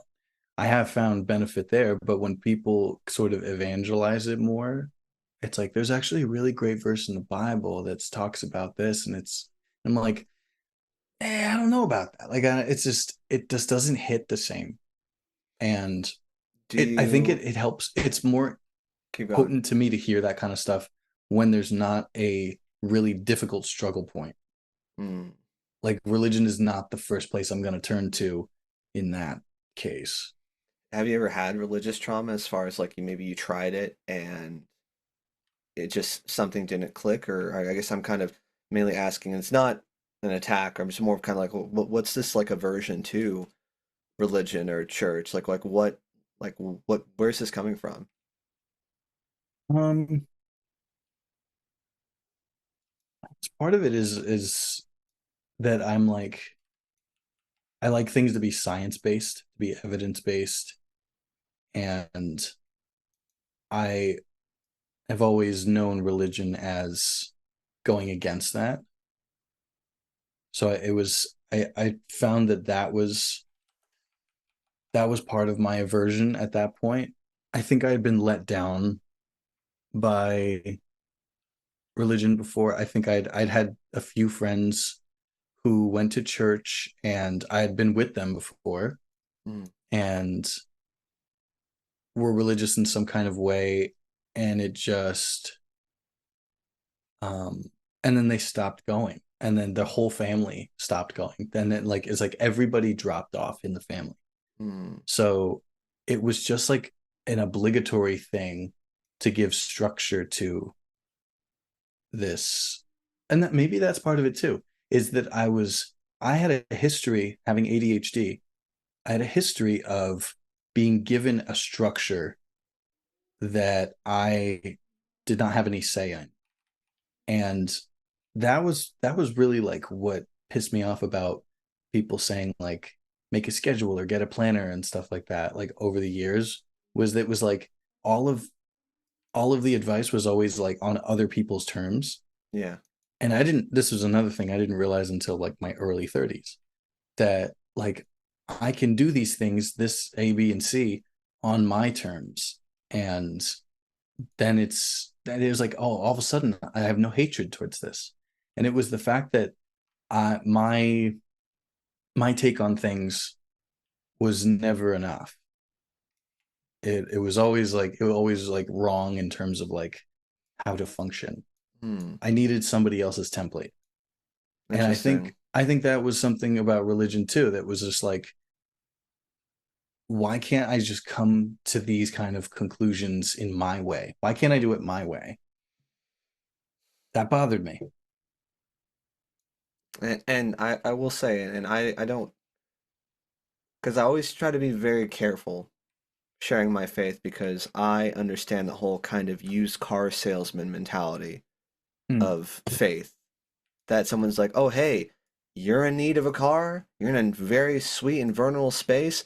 Let me tell you about the perfect answer. And it sometimes it sounds insulting, and some people, it's like when you mention it, they it's mainly like kind of how, like what your intent is, or maybe how you're doing that. It's just like, bro, Yeah. like it's not like I'm not gonna okay, I doubt this person's ever gonna listen to my cast. I'm not gonna say a name, but we had Right. a friend that we invited over to our church, and it was great because she felt very loved and very welcoming. And we brought over to our friend's house for dinner. They were also Christian, and they were talking about faith and kind of like what she believed in. And our friend was telling what she believed in, kind of like I'm gonna call it like blanket spiritualism. Like I Okay. believe that there is some God. I believe that it's what you make it. It's, Agnostic-ish, yeah. agnosticist, but also like again, there's like that thing of like there's some type of thing out there, whether it's Okay, Yahweh, Allah, Christian God, Chuck E. Cheese, Spaghetti Monster. Just I believe in being a good person, that kind of thing. for sure. And unfortunately, our Christian friend, like the wife, she really kind of, well, that's wrong, right? And just bulldozed it Ah, completely. And it yeah. sucked is because, and I want to be very careful because I don't want to say something that alienates our friendship because Yeah, I care of about you. course. And And I'm more open to hearing religious ideas than I used to be as well.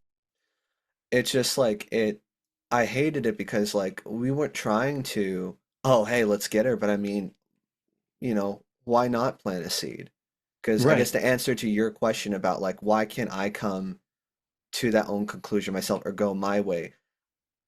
As far as at least my religion or my faith goes, is like the unfortunate thing is that because we will always fail. We may have Mm, successes and we may have victories in some cases though, but it's like we unfortunately kind of built to fail. Or like we'll always end up doing the wrong thing or we're not strong enough. And I don't know, I've kind of always found like when I try to do things my way, I'm forcing like kind of a square peg in a round hole. yeah. And it's a really hard thing to grasp. To surrender that kind of power, it's some people would call it foolish, some people would call it just idiotic or just reckless, but I mean, and it's funny you're even sharing this whole story. We're not even getting into your art, but thank you for sharing this your beautiful story because, like, dude, I Well, don't know if you know, we have very, very similar blueprints as far as like the depression, the having the just psychological breakdown, the trying to find yourself, being called different, like it, hmm very similar experience, and we'll well, get to this it this sets later. us up for our art too. This is all these are the blueprints not just for like where we are right now, but like the art that's come out of us, you know. It if I was a trust fund baby and I just wasn't really sad, wasn't really that different, made friends easily, got good grades, kind of just got along fine wherever I went. I don't, I wouldn't, it wouldn't push the stuff out of me that's come out of me. And it's funny how much like silly, stupid stuff has come from such a, like, I feel like my life has sounded super serious and intense so far. Like all along this way, I've been like a little goofball, you know. I'm not like, You've had I'm to not. be. You had a fucking dark cloud following you around the whole time. You've had to be a little silly head, a little silly goose, you know? Little silly goose. I'll maybe I'll touch on this and we can go back to the narrative, but I and it's more of like if you ever have you're in this place again where you're like, I'm trying to find answers, I'm trying to do this way, it's not working. I mean, I only pray the right people find you. I pray that Mm. I don't know, it happens in the right way as far as like you can, because if I may challenge you, I mean, like, have you ever, a lot of people are really kind of like easy to brush off God because it's like, again, imaginary sky daddy in the sky. How's he going to fix all this issues? How he's going to make me and complete? and I'm whittling down my understanding of like what of why people reject that, why I've rejected that in the past, and why there might be some truth to that, why that's such a powerful thing without the fear. Because the fear part is like, no, that's I'm not subscribing to it because you got to be afraid of it. It's like, oh, just bow down, like that's that's not the life for me. But there is, it's like I do like hearing the perspective of like what is it that someone like of your faith say has as your belief of like what this of what God is, and how do I make sense of that? And I and that's why I have to remain open minded, because it's like, anyway, Well, no, what were you that's saying? kind of what I was going to challenge is that if you ever get to that dark place again, and you've never really given it a shot, I mean, I may just suggest give it a shot. I mean, go to a youth group, go to some local church, or if someone invites you out, if you get a good feeling or a good vibe, Hmm. because I feel like a lot of people they're so for whatever reason, because they think there's going to be this big life change, which there might be, but it's like they're so scared of, or I don't even know what it is, but it's just like they're not willing to open up that door. Hmm. Maybe because they're afraid if they open it though, they won't ever be able to close it. But Well, and I, again, that like a bunch of things that both of us are like want to say on this subject, like can be touchy, controversial sounding. I think there's a lot of culty culture around religions, and that dissuades people just alone right there. Is that they're, and it's not because having the whatever faith makes you in a like a cult member, but because there is a culture in certain pockets of every religion, really, at least the monotheistic ones, yeah, of no, of all of them, poly and monotheistic. I think if anything, what you're getting at is that there is unfortunately evil in all circumstances, and Even if unfortunately, it's a not lot of evil, it. it's just the like the sheep, the herd of sheep, kind of like no one's like everyone's just like following buzzwords and stuff. And I feel like that's always been a thing, is that there's like, if there's a group that follows one idea, eventually some of those people become just like shut everything out and just follow whatever this says. And to the point of like, that it's like, what are those people doing, dude? And I think when that's associated with something like, say, Christianity, it's like, hey, why don't you like try coming out to a youth group? And it's like, oh, well, I don't mess around with that stuff. I think that's part of what's in people's minds. And that could be like, well, I mean, then but do I seem like that? No, which is why I listen to to some people when they talk about that stuff, and why Thank you. it's because it makes me sort of similar in a way. If I say no, all of that is crap, then it's like that's the sort of sheep mentality of atheist. It's like I don't believe it, in a fairy tale. You're right, and it's just like, why bullshit, don't you? invisible. I keep saying Sky Daddy. I I, love that term, dude. I kind of and I kind of hate it because like I hear like a lot of people say that and I'm just like, it's so cringe. I'm just like, Sky like Daddy. yeah, believe magic sky. But you were saying continue. But what I've come to the conclusion of, and I'm sure that many people would challenge me on this, but I I don't. I have found only all strong evidence for me that says that this is right. That it's not that God isn't real, it's that people misunderstand what God is.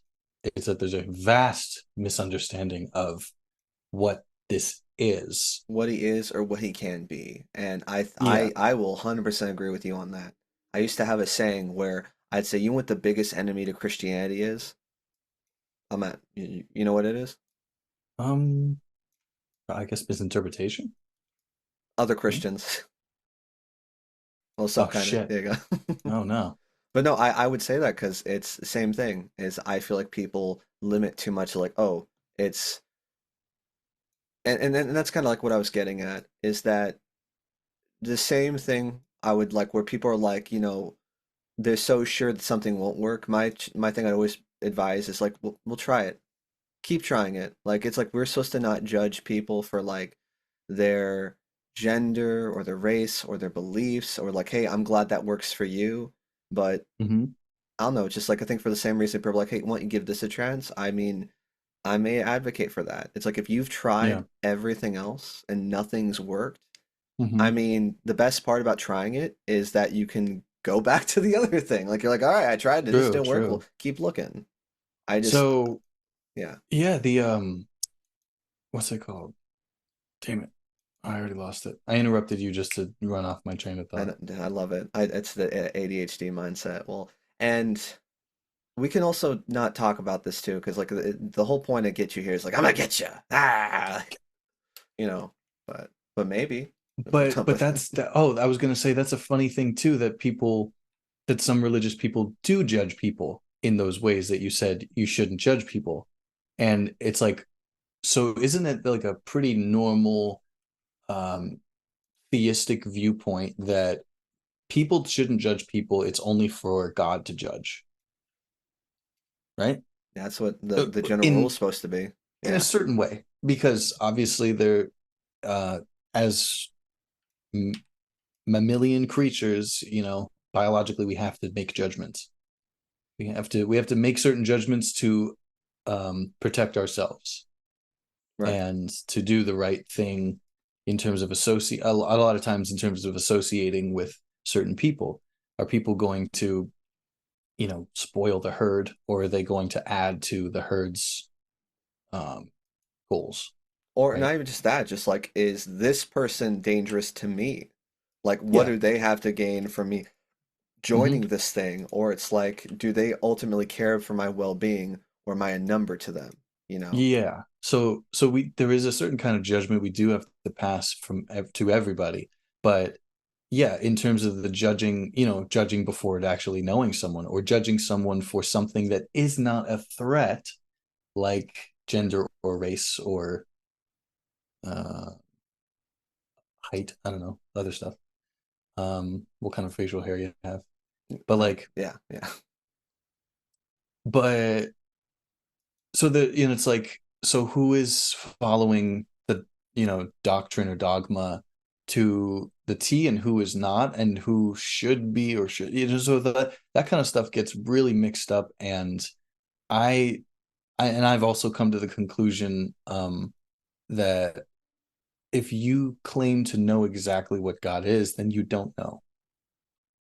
I think if there is it it's so much bigger. If you think you know God's plan or God's intention or God's full nature, I think that you can't know. That's only in hubris. You're kind of almost limiting yourself. Like, it's like, congratulations, you played yourself. Or it's just like, man, like, it's you missed the ultimate big picture. And I like that you're finding that and you're pointing that out, because I think even a message before at a church they were talking about, it's like, don't put God in a box. God is the Hmm. box. He's the everything. He's in the box. He is the box. He's outside the box. It's like, Right.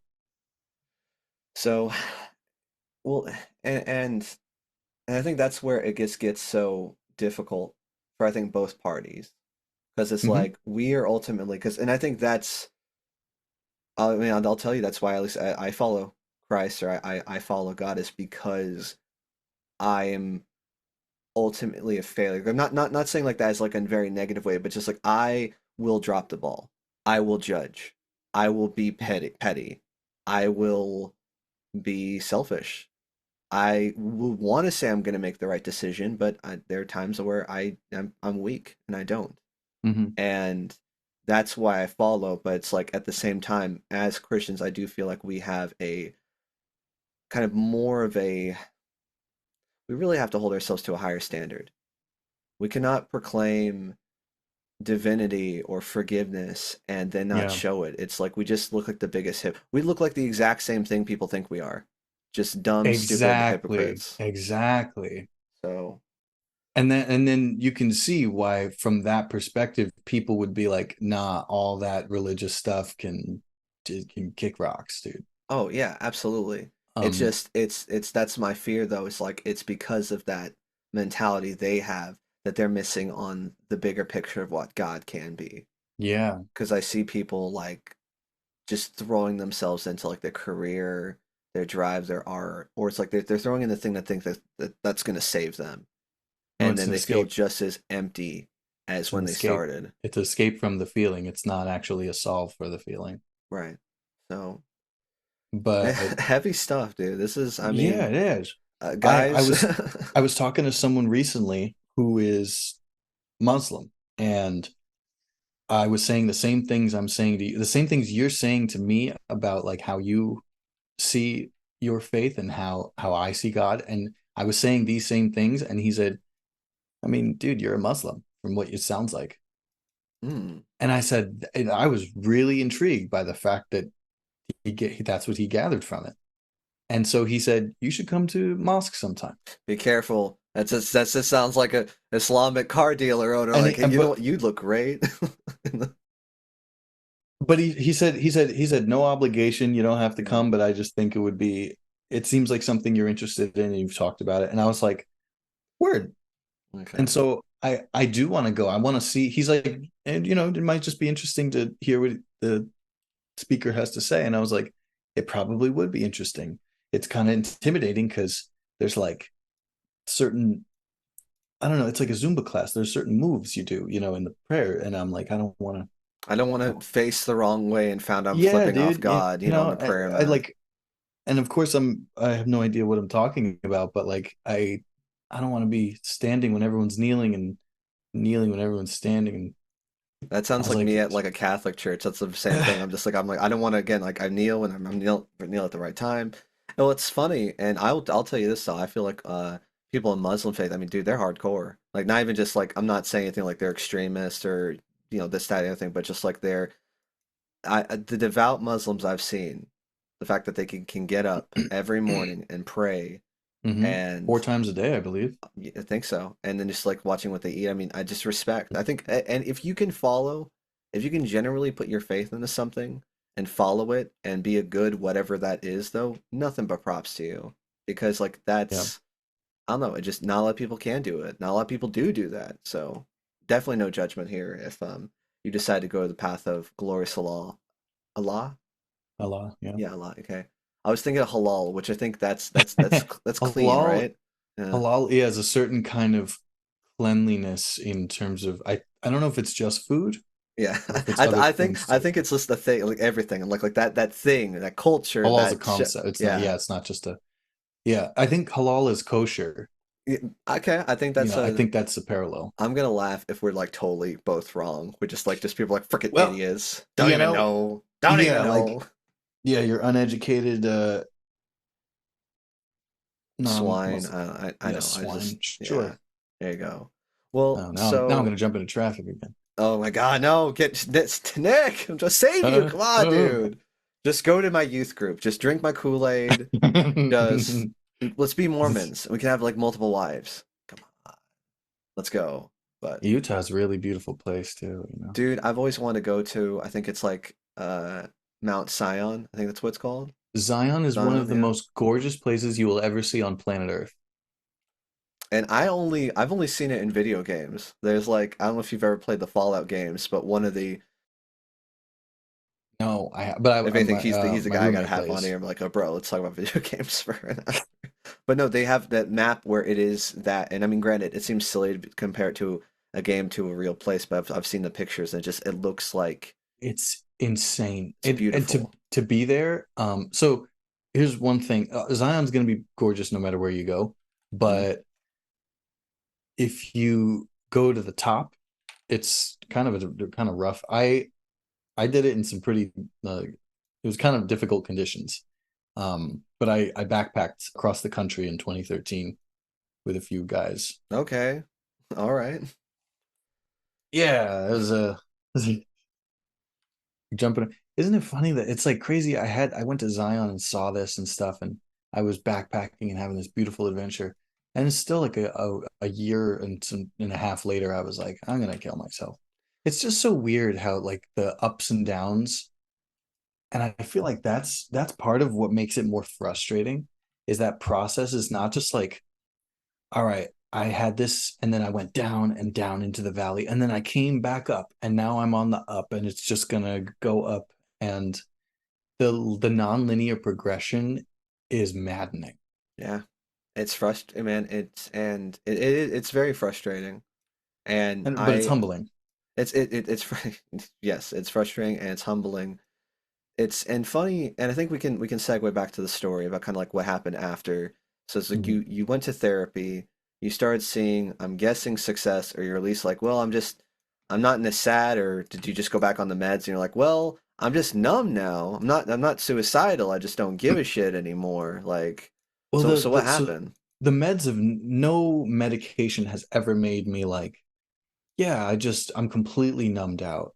It's made me like, this sucks, but it's not the word. It's not like bad enough to like really Do something be like, serious. not to like get that craziness of it, that like Yeah. the chaos feeling so much. It's just to kind of dial that down. And it's, I mean, what sucks is that that's the most I ever get, you know. Like, what I want is to feel like, well, and I have had ADHD meds. There's one medication called Focalin. Shout out Focalin. Jeff Hogan. Um, Big it's pharma. still Woo! it's not perfect, but it is the most effective I've had in reducing the distractibility, you know, lethargy, whatever that is, and honing me in. And one of the side effects that happens with that though is like, I just feel this. I learned how to like actually feel the moment it hits me. Hmm. Like, I will be sitting there and then it's like NZT from the movie Limitless, and it Yeah. just hits me, and I'm all of a sudden like, Let's go. oh, but it's like this optimism feeling that I get when I take that. It's like there's nothing else, but that's how I know it's kicked in, and I'm like, I can do everything. My whole life is still yet to happen. Like, you know, this is this is fantastic, man. Like I'm I'm just going. capable. I can just punch a hole in a wall right now. I am being me right now. Like I I am just so okay, that's like let's chat about that. So when did you always have the ADHD diagnosis or was that a recent thing? I'm one of the luckier ones where my mom figured that she saw it in me at like, you know, kindergarten or preschool, and then she Hmm. got me diagnosed or something around like 10 or 11. And so I've been on meds like up and down and all around. I've probably taken 15 or 20 different kinds of medication, Damn. and like, but I've been on something since I was 11. Um, and I think it was around 2017. Was I 25? Hmm. um Around then that I don't know. I don't want to jump around too much with that No, because no. we're jumping in the timeline. I can get us back on track, but this is just a Okay. question. You know, there's a So purpose for this. I went cold turkey with the SSRIs in 2017. Hmm. I was taking those meds after getting back on them after the hospital. I got back on them, and Okay. then once I got to 2017, I was it was actually again a failure of the system. I was on the phone drinking tequila, trying to order my meds, the refill for them. I was going through this insurance company that's like an adjacent thing to my insurance, and it changed over because I like turned 25 or something, Yeah. so I wasn't on my parents. So there was like this bullshit or whatever it was. And so I had to call this person just for them to tell me to call this person, to wait on hold for like hours with this person, and then they Play phone tag just so you can get pills to be normal. mm-hmm. And I was doing this over days, and I was just unable to get my meds. And I this was not the first time I'd had this, and I was like, this is so hard to get this fucking medication that I'm just not gonna take it. I was just said, fuck it, fuck this, fuck all of this. And I just stopped taking them, and I had the side effects that happen when you go cold turkey on SSRIs, the brain Hmm. zaps and disorientation and nausea Probably and crazy ass dizziness. mood swings. Yeah, I don't even remember. It was only like 5 days though, and then it's kind of out. Okay. So since then, I've taken Focalin kind of as an on an as needed basis. Hmm. So I've taken like Ritalin and Concerta and Vyvanse through college, and then I got on Focalin, No and I was spicy take Adderall? no, Adderall gave me a panic attack when I was in sixth grade, and I never took it again. Wussy. I'm sorry, not to flex, but I'm just like I love that stuff, man. I Only know way I can everybody like do does. anything. Just Well, it's always funny to me when people are like, oh, Adderall this and Adderall that, and people without ADHD are like, Adderall, yeah, yeah, yeah. Everyone just Adderall this. But I took it once in sixth grade, and somewhere in the beginning of taking that stuff, I was like crying in the car on the way home from school, and we had to pull over, and I was just like freaking out. And yeah, that was the end of that. And it sucks is because like it was probably, do you know if it was a small dose or was it a fairly large amount? I don't remember. I that was because it was like, The only reason why is that I remember the first time I took it recreationally, not prescribed, because I was a spicy little boy, mm, and I just took too many. And same thing, I also had a panic attack. Like there was just too much going on. Like my you know mind was what's racing. Like I just yeah. didn't feel safe. It was rough. You want to hear something stupider than that though? Oh God, sure. Um, I was doing my homework one time and was feeling very down on myself, Mm, and I was doing my homework in my room, and I was like, you know what? I'm gonna self-harm on purpose. And I mm. decided the way I was gonna self-harm was overdose on Ritalin. Oh my God. Oh, you poor man. Like that's I know that definitely didn't happen, but so So what happened when you so I took like two or three instead of one. And I don't remember like how I decided like, oh, this much, I'll do this much instead of this. But I just like decided to take extra. mm, And not like a no, it wasn't like 20 pills, it was like yeah. it was Just like more than two the or recommended dose. yeah. I don't remember anything except sitting in bed, just shaking, just vibrating and like teary eyes, just Mom, I'm not doing well. and it was just one of those like, what a fucking bad decision. Like I just knew in that moment of sitting on the bed, just like, what a fucking stupid thing to do. Like it could have been sleeping pills or painkillers or something. And I was just like, let me just think think I can get a high off of overdosing on Ritalin. Like dumbest thing ever. I'll die by speed and maybe I'll have a heart attack and definitely didn't have that. Well, okay, so just because we love talking about suicide and all this stuff, let's talk Mhm. about when did we move to California?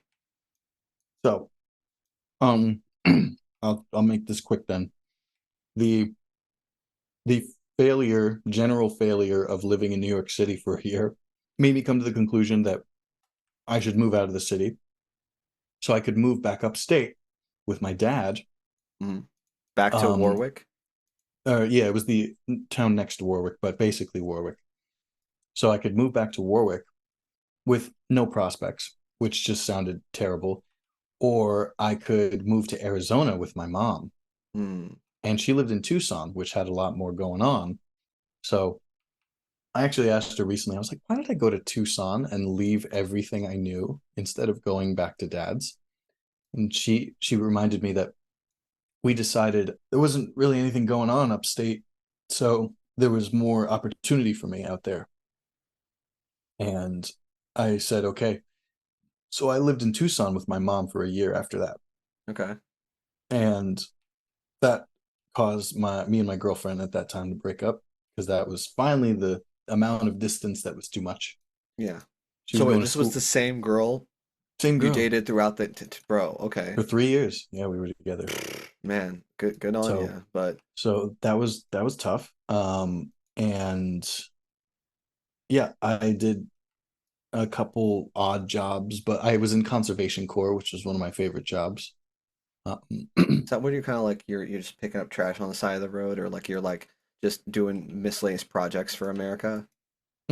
I was pretty much going through national forests and state forests and either cleaning up around those parks or I was creating trails. Okay. We were making new trails and maintaining trails.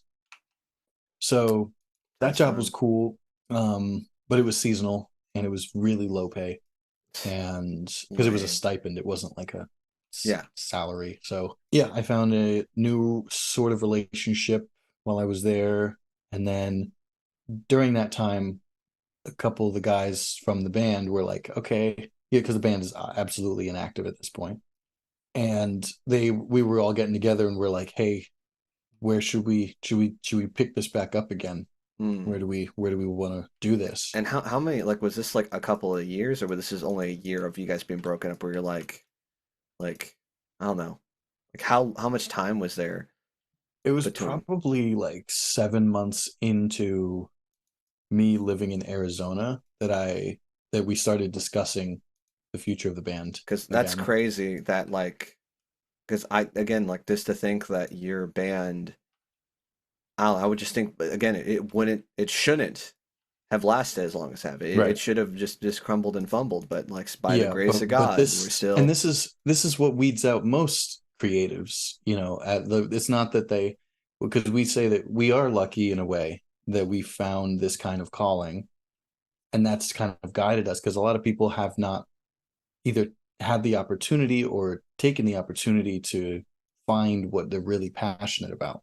yeah And, when you get to 25, 30, 45 years old and you still have no passion, real like thing you want to get in your life, then it's like it does feel like we got lucky. But at the same time, there's lots of people who were creatives, were artists and stuff in high school and then got it kind of beat out of them. And we realized at that point, pretty much after New York City, that these are the points where you give up or you become the 1% who mm, keep going.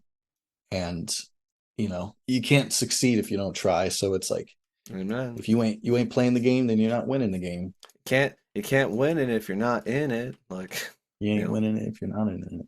So yep, we got together and decided that there was a post-hardcore scene, which is what my band generally classifies ourselves as, in Sacramento, California. And do you remember the year at the time when this was? This was 2016 that we Okay. are starting to have these discussions. And And specifically SAC, that's where you're like, specifically, Sacramento was a cheaper cost of living than most of California in terms of like LA yeah, that's or fact. San Francisco. And it was cheaper than like Austin or New York City. That's okay. And it was like we have the band Dance Gavin Dance comes from there. The Yeah. Deftones come from there. You got Joey's band, And which is kind of nearby, yep, though. we got a Skylit Drive that comes from there. And a Skylit Drive inspired my band when we were in high school. Mm. So it was like, dude, let's Why do it. not? Let's make it happen. Yeah, I had nothing else to do. So I had to break up with this other girl I was with and then basically moved everything over to Sacramento and then we made our way out there. So this was 2016, September 2016. But it's just crazy that like you have all these moves Yeah. and like I mean, was your mom ever like, hey, like, are you sure, honey? Like, is this what you Oh, want to all do? the Or time. And she actually feels guilty about it now. And she's mentioned it a couple times just to make sure that it's not in my head anymore. because she Be because she just wants to see you flourish, and Yeah. now you're finally flourishing. You're finally like, hey, like I found my tribe. I found my group of friends. Like Hmm. so, So that was a thing that I always gathered was she was one of the people, unfortunately, like not to dog on my mom, right? No, it um is what it is. but I definitely had more of that unsureness still. And this again, it's not just the fact that it was like, are you sure you shouldn't have like, do you want a backup plan? Maybe you could do this or this and like, be doing this. And I was like, yeah, but I just want to do this. And having that unsureness, it wasn't just that, oh, she was trying to look out for me to make sure I do well. It was the people do not believe in my way. My way Mm, is the wrong way. yeah, And it was like, you know, how can I not be like, damn it, when I hear that? So that type of stuff like just came from some, or have people like, you still doing the band thing? Still got that? yeah. And it was just like It's gotta be like nails on a fucking chalkboard for him. Like, you got your yeah, you I'm still still got that little following my band? dream. You son of a bitch. Yeah. Like, Well, it's like a joke. It's like, are you still a juggler? Are you still a unicyclist? yeah. It just Do you sounds like still such a dance? No, but and especially with everything you've been saying over this episode, like I mean, it just sucks. Is it just like it's another repeat of it's like, man, yeah. how many times do I have to keep dealing with this like feelings of I mean, let me ask. I mean, how did you muscle through that? I mean, is this just like you finally had the right amount of medication and the right fire in your belly, or was Arizona just too damn hot that you're like, bro, you gotta get the hell out of here? Like, how did you find the strength to try that one more push? A part of it was growing this, what do you call it? Growing Penis. this certain mindset Sorry. of like developing this mindset of I keep failing in all these different things. I could easily fail in something I'm not passionate about. So like why not just fail in this? And oh, okay, so this was the thing that I really came to once I moved to California was I need to put everything into this to know that it didn't work. If it fails, it's because I did everything I could, Yes, not yes. because I gave up and then I have to wonder, what if I, had gone forward with this? That is like having that kind of regret like decades later Oh would no, dude, it be would haunt you. You'd it walk would right haunt back into me. Yeah. traffic. Yes, sir. Probably go to the same street again too. Hey, hey, Just to be just like, before you do that, shout out, like shout out that street. shout out that street. So yeah, I was just like, I need to exhaust all efforts before I call this a lose. Okay. And and if I lost, it would at this point it would be like It'd still be a victor because you say, bro, I've tried so hard. I put all I my did all in it. everything. I This just, was not because of me, my decisions. This was because it just wasn't in the cards. yeah, exactly. And that feels way better than being like, I don't know, I guess I should give up and then just giving up. Amen. Amen. And it was like, I really want that because it would now, and every failure means that the victory is going to be so good. You know what I mean? And technically, you haven't failed until you stop. Like the Right. fact that you are still doing it though, I mean, you're still like it's not a failure. You're just like you said, you're just I call it a, I call, um, I categorize the difference between failure and defeat. And it's like failure can happen over and over and over again, but defeat is like defeat you're out, means you're down it's for the count. closed. Yeah, Exactly like you said, closed. it's not in the cards. Like I fold, like I'm out. I'm out of the game. Hmm. So yeah, we went to California and me and the guitarist in my band This is and his Shane, right? girlfriend at the time. Okay, because I was like, This I was like, is because if it was Whitney. Shane, I'd be, bro, what the fuck did you say, Shane? Like we've been Yeah, yeah, referencing. right. Okay, so this is So Whitney and his yeah, this is girlfriend. Whitney and his girlfriend at the time. We all three of us drove out across the country in his truck, um, to California from New York because we packing everybody's stuff in New York. Those two still lived in New York. So you flew back. You were at Arizona. You flew back to New York. I flew back to New York and then had like 3 weeks of couch surfing, and then packed all my things that I left in New York, and I think shipped some of it, and then drove with them two across the country.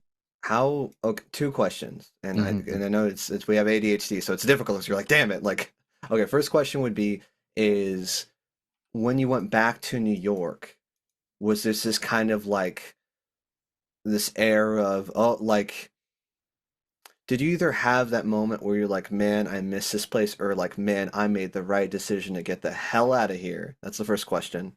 And the second question was, how was the drive across country? Like, was it beautiful? Was it just like, did it feel right? Like, yeah, go.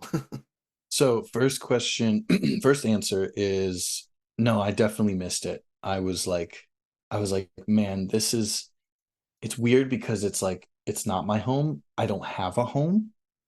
When you think of like this is the place that is my home, there's somewhere we usually associate, but it was like I don't I don't have many people in Warwick and I don't have a house in Warwick. I don't have family in Warwick. So it's like that's not my home. And it's like my dad's place in New York was not exactly Warwick, so it was like and that place wasn't home. It was just where he lived at that point. Hmm. And my mom's place in Tucson, she moved like once or twice, even just when I was there. Um, so it was like, this is just some apartment. This isn't home. I can be, quote, at home with my mom Yeah. there, but it was like, this isn't my home. And I didn't get totally immersed in Tucson. I did what I could as a transplant. Yeah. So, and now I'm living in California, and it's like my I just got here. California. California. So I get to Sacramento and I'm literally homeless. And I, so when I go back to New York, it's kind of like I'm just a floating thing. Yeah. It's very strange. But I know a bunch of people around, so it was really cool seeing everybody. And there was definitely a part of me that's like, I wish this worked for Mm, me. And I still have that like, I really wish there was a way for this to work. And at this point, I'm like, I, number one, don't want to make any moves unless they are upwards, no lateral moves. I don't feel like moving if I don't have to. And number two, I I like when I think about like, oh, where I want to be, it's like, where's how do you know the best place to be? Like, what's how do the you know where's home? right? What's gonna feel like the homiest place? And that there's no answer to that, and it's an answer that's just gonna take time. And I'm trying best I can to be patient about that. Do you think you've found like you've got the answer now being in SAC, like this is it? Or No, hmm, I don't. And and it, but I feel like I feel like it makes the most sense logistically to be in SAC longer term. But in terms of like that feeling of home, it's still like, nah, SAC is, I like SAC, but I don't love it. That's how I've always felt. that's just I think that's just sacrament. It's funny enough, I actually someone was praising SAC the other day. I'm like, bro, SAC's like an armpit. Granted, it's come up now. Light the sky beam, big purple cancer laser. Let's go. Like, but no, it does feel kind of I think it's hard because I've grown up there and to me it's Is boring. that the Sacramento King beam or Yeah, what? sky beam. Yeah, that's Okay, a light the beams. for, Pew! for Sky Daddy. Sky, light the beam for Sky Daddy. Just For there's you, Sky Daddy. so, and like, and you gotta go back to my second question about Oh yeah, yeah. but before you do that, I will just challenge you because Nick, I will say you are a beautiful human being, Thank you, and sir. coming from like funny enough is like and everybody because I forgot and I haven't forgot we did a podcast but just like oh I just remembered you're all here while we're having this very human experience but just hearing your story for the first time and seeing the parallels in my life it's scary Mm, it's daunting like I almost want to cry when I think about it because like I can say I've been maybe not exactly but I shades of it like we're cousins in trauma. I can definitely say that at word, least because word. I've felt that like that's what my mom would call it. Have you found your tribe? Have you found the place where you feel like you belong, where you can Mm-hmm, be your unapologetic self and they praise you for it rather than mm-hmm. condemn you or want you to change? And I will just say keep looking. And Yeah, I yeah. pray to God you never step in that road. Because the only downside is when you step into that traffic is that you are making that permanent decision that you'll never get Yeah, to find it's it. yeah, yeah, yeah, exactly. And And that's my yeah, curiosity is almost too great to do it, to do absolutely. that, to the traffic thing. Oh yeah, It's my and dude, it's curiosity is just just it's like I just have to know, and I won't know if I do that. and dude, you're just too much of a beautiful person to waste it. I mean, not to quote the cop, but bro, you're way too handsome to just All wait. right, I'm It's gonna head out. that's just wasted meat, dog. Like, come on. I Well, could have I've used your cheekbones, man. Look what I made this work. Okay, somehow this worked. well, first of all, stop drinking water, stop eating. Is that the secret? Just the That's it. That's raisin, no food, no water, just fast. yeah. You will get that nice gaunt face. Oh, I love it. Um, Have you heard the that's term mewing? oh yeah. Is it, is it, I don't want to get distracted with that because I've been hearing about mewing And then I finally I looked it up because I was like, it's more than a meme. Yeah. And I found out that there's a guy named Dr. Mew, Oh God. and he is the one who came up with this technique, or his dad was. And he said that he's hated by the orthodontic, community because this is basically a free technique It's where fringe. They don't want you to know about it. The Earth is flat, yes, and you can yeah, perfect your deep the jawline. the deep state is against it or some shit, and um Is look, but let's this just explain it technique. to the audience, not to throw you off but mewing this from what I understand is that you can essentially fix like you can min max your jawline by just by pushing it out, right? Is that it? Just like by So you suck your tongue to the back to the roof of your mouth, the back of your tongue to the roof of your mouth, and you clench your teeth. And by clenching your jaw and staying like that as long as you can, and then like trying to keep your chin tucked, your head back nice and straight. That is like a technique that strengthens the muscles in your jaw and actually reforms the jaw like structure, your teeth structure. Mhm. I think you got it. Maybe I don't know how hard you're clenching, I know. I'm like, but so you do you do have to that as fold much your as you. tongue? Is it you fold your tongue backward? It's just Yeah. press it up. Hmm. Just like take it from the ground and put it to the ceiling. So, but yeah, but so you're bending it because it's touching the roof, right? I guess because if it's shaped like this, right, in your mouth, Yeah, then you're kind of doing that. yeah, or like this because like you're putting it Or to the you're teeth doing or that. do that. Gross! Don't do that. That's I would love that. That was so fluid. I love it. um, I practice,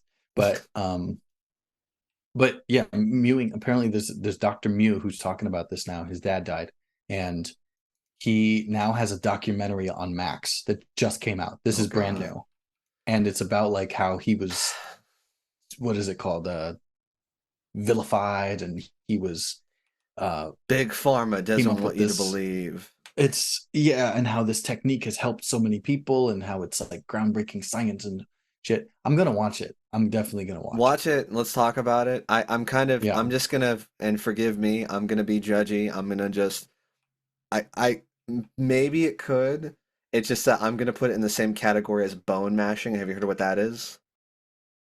Okay, so No, that that's what is the hell like, is and that? again, it all comes from look maxing. It's like how can you improve your look? Here are things you can do, probably very dangerous because I don't know like if mewing there's side effects to it though. But for bone mashing, it's when you take a hammer.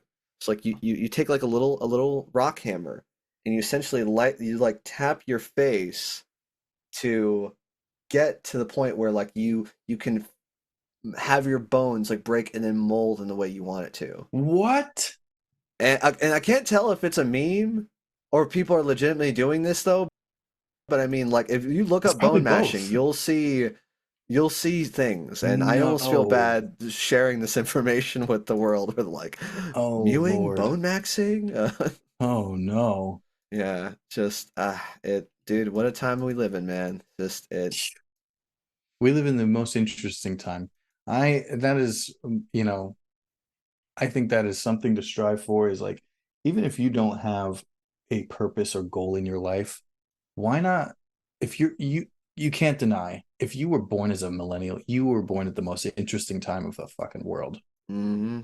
To go from the whatever the age we were born into the information age, and then into this digital age that we're in now, And to into the the point where AI like age. it's and we're kind of even finding like a sweet spot in art where it's like there's when people say like there's nothing original anymore, it's like they're not really looking or trying to find the new stuff because it's like people are almost taking like they're remixing the remix to the point where it's now become their own unique thing. Like Mm, I'm yeah, seeing things, or I'm seeing like where which it's was like always okay, a thing. yeah, It was but it's kind always of a becoming thing. like this sweet spot where it's just Yeah, like it's oh, because like we're not like just claiming the 80s. We're not just claiming, it's like this kind of I don't know. amalgamation. Yeah, it's like Mm, Ouroboros, like where we've been trying to go yeah, for the next thing so much that loops around it and ends up becoming its own unique thing, and yeah, it's exciting. I'm happy to see. it is. It's a scary time to be here, but it's also Amen. like It's like, dude, I learned the Dewey Decimal System in elementary school. And now No it's joke. so I freaking useless information. I Just learned the Dewey Decimal System. I learned how to use an abacus. And then we also had the birth of like chat bots and social media and like electric cars and there's so much insane shit yeah. that has happened since AI is we've now been taking alive. over pretty much everything. And yeah, it's Yeah. man, say la vie. I mean, this is my VTuber Is that face. your This mewing isn't face? even Your me. mewing VTuber face? It's like the correct bone density face. So well, hey, let's go back to it, and I think we're kind of I think maybe this is a good kind of way to like kind of round up your story about maybe what you're doing now. And I think we might start this Mm-hmm. part two episode where we get to actually get to talk about your art. Because thank you for, I mean, sharing your very intimate story and having the hard conversations. Yeah, And it I was just very this intimate. is why I did the cast. Is besides like catching up with old friends and just like getting the because I crave knowledge, but I also like I want to know people. Whether it's well the Yeah, it's the connection. This is one of the most basic things that we exactly or want as like and people. maybe I might find some answer in your story or your tragedy, or I might be able to impart wisdom on it too. And it's just I don't know, it go ahead. Well, I can give you a little bit of a interesting thing to think about when Well, you're listening to my hold on, story. because you gotta Oh, because we we want to never even round it. talked about Want to round it out. the road trip. Like we're going. How is that? Oh yeah, the road trip. The road trip. So the road trip was really cool, um, because we were able to see so many different parts of the land, you know, of the environment, You traveled across America. You and got to see we're camping the that whole. we kind of live in a beautiful Yeah, country. As fucked up as it is, it's we very do. pretty. Yeah, even if it's stolen land, it's It's still the our most stolen beautiful land. land. Yeah. Uh, I That's the hate most it. I just American felt thing to say. ooey and gooey saying it, but So, so yeah, the drive over was like was awesome because I've done the drive before when I backpacked, okay. kind of more properly across a few years before, and doing it in 2016 was it was definitely more let's get there, but it was still like wow, Idaho, wow, like this is fucking Wisconsin or We're Wyoming. I don't somewhere. know where. I didn't The know where I thing, the got. I don't place. know where it was, but there was a lot of cool shit to see. And then getting to Sacramento, it was there was something magical about not just getting to this destination like cool, this is our place, but this was like this is the The new new chapter. place. This is the new chapter. Yeah, it wasn't like, oh, we finally got here and then we fly back home. It was like we're arriving in the new home and we're just like everything is fresh going by for the first time like okay, here's this and this. Whoa, this it smells different in the grass and stuff. And like, look at the way these trees grow, and look at the way the towns are laid out, and the people are like have this different So way what was about your them and like stuff. And your view when you came here? I mean, well, let's say good and bad. Like, how did Sacramento fare when you came here? so I moved here. I and we were still like figuring out the house we were going to live in. I believe it was Shane and Christy figuring out Hmm. the house thing, and so um the three of us in the truck got there and we had to live in the woods in where is it, I Georgetown? think so. Yeah. Or in Georgetown Oh for wow. like a Okay. week or something like that. I don't know. Um and and then we got the house, we got the keys, we went into the house one day and we were like, cool, we finally got this house. Okay. And this is Carmichael. And it was like this is a really nice area, basically in the suburbs. And this is this beautiful house. It was a really nice 4 bedroom house, with a Right. backyard and a front yard. And we're like, it was the coolest. It was totally like, Because as you went from like stalking bed everything. bugs and roaches to the unbearable, like your mom's house essentially of Arizona to wow, we actually have a backyard. This is crazy. This is like, Yeah.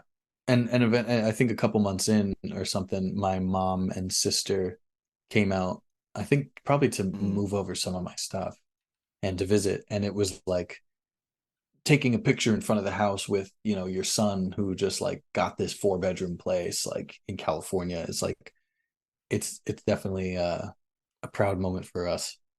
Um as opposed to like, mulling around, don't yeah, know what I'm doing at mom's house. you got this So place. It's gorgeous. yeah, it was super amazing. And then, got a couple like odd jobs that sucked ass, and then finally landed on the affiliate PG&E. There's a company called ACRT that's affiliated They're with essentially contracted out to it. PG&E. Hmm. So me and Shane and Whitney got that job at the same time. So now we all got the same job, full time with benefits, You're got our own company truck. moving on It up was like to the west yeah, it side. was like we had the band practice room in our dining room. Um, so it was like we have our shit, like Yeah. we're getting dialed in now, and we're making good enough money that we can chill, you know. Um, we had 5 people Mhm. living in this house, so our rent was cheap. Um, It yeah, it sounds was it was sick. like really I'm cool. I'm kind of waiting Although for the axe to drop. Like so although so so when did it get bad or when did so we had to get new band members because we were three okay. people. We needed Which is you 5. are on the drums. We needed a It's singer. Shane on. Is he Mhm. rhythm guitar or lead guitar? Okay, lead guitarist, Shane and is then lead was guitar. Whitney just a bass player? Okay, so we got He was two. rhythm So we need guitar. our bass player and we need our singer. Yeah, so we had a singer that who used to sing for my band Enzo Anima before, like around Mm. college for a little bit, and we got him again to get on board with moving to California, and he was there for probably about three Mm. months before he decided that this was not the way his life God. wanted to go, Which I mean, good for him which is for like like fine that like was what we should realizing have. it, but also No, like it he kind of was screwed you guys up. this is what we were supposed to work out. Yeah, this is what we were supposed to work out Exactly. Like, before we bruh. moved. Like, So, and this was like multiple "Are you sure?" moments, and he was like, "Yes," and then gets out and he's like, "You know what?" Um, but the things he wanted to do with his life when that he told us at that time, he has mm. done none of Has he since ever then. like tried contacting you So, guys or try to like catch up or he's still friends with Shane okay. because they were college roommates. So they All they right. chill and play games sometimes. No resentment, Um, we're he's but all yeah, right. He ain't gonna listen to this cast probably. I mean, he might actually, so may not don't try to talk too much he smack about him probably won't. or say whatever, I don't care. Fuck it, it's my show. Yeah, There you go. fuck him and his You're ugly probably mug. nice, but fuck you. But that's basically how I So, treat I people mean, this randomly on sounds, well, it a daily sucks that you basis. lost this person and like, but I mean, so, and you just touched it because like that's the funny thing. It's like barely touched that you were in a band, but you were in this band. And was it always Enzo Anima or Hmm. did it change? So yeah, like I said, like through high school into college, we had a few different iterations, and I don't know if you call it the same band at What was the that name of point, the band? but um Yeah, yeah. originally the first band I was in was Ah, Basement Circus. that's a sick name. I'm like that's a tight name. It's a fun name, but it's not a professional Basement big Circus. name. It is a Or like a garage band DIY name. punk kind of like just dirty, like I don't know. Yeah. And that was what we were back then. We were more like this In your gritty, face. We're Basement you know. Circus. Arr! Like Yeah. And then we didn't want to be that anymore. We wanted to like clean it up a bit, yeah. be a little more like tight. And we changed to Two-Sided Ooh, Story. spicy. Okay. And then we were like, you know what? That's kind of generic. And I think there's another band called that. So let's change it to Cold in Atlantis because that's super Cold in 2000s like Atlantis. That's post-hardcore fucking sounding. nerd. I love it. It's okay. Yeah, right. It's like cringe now. Yeah. It's like Attack Attack now. Um, but yeah, that was the name of the band, and then yeah, rearranging things, rearranging people, rearranging our music and stuff. Then we finally decided Enzo And this was Anima in Sacramento was when the name Enzo of the was band. born. We were and it Okay. was technically New York City when we were really But was like, that this is when Enzo you Anima. were leaving New York that you came up with a name, or when did like No, we got okay. there as So Enzo Anima. the entire time, so from the Arizona saga to back to New York to California, Mhm. it's been Enzo for a good chunk of time. Okay. Yep. And I guess okay, so you So have this is it SMUD or was it PG&E? What was it? What was the affiliate? Okay, so you have this PG PG&E. affiliate job. Enzo's, you're buying hmm gear. You're probably like booking in tour dates hmm though. we're getting ready to record a couple songs to start Okay. distributing Tell to me more like people. what happened though, because I mean like because I eventually you got to the call center. That probably was at what 19 or 18? Yep. That was, Could oh my be God, was that 18? potentially.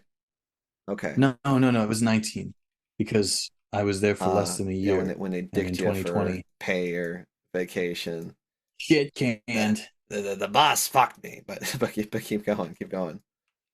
The boss, the boss didn't even loop me up to Fuck take me to me. dinner. Just Ah. fucked me. And, are you trying to fuck me, Just Gary? focus, focus, focus. Okay.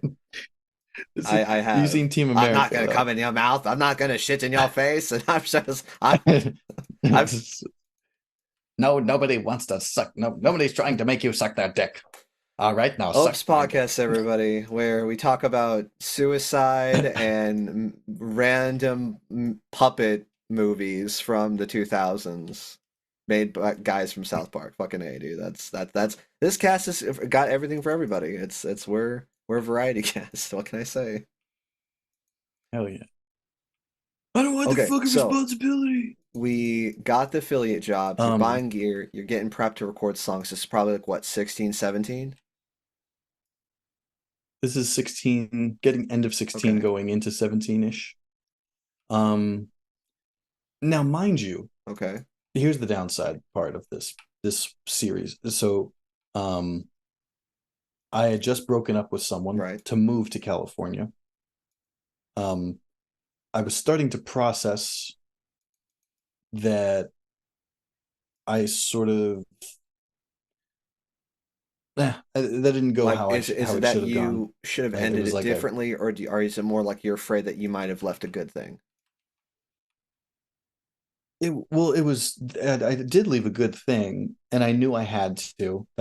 That's not exactly a regret, but I was a Hmm. fuckboy about it. Oh, You know, it was just the way I handled it. It was just like kind of insensitive. And so there's that.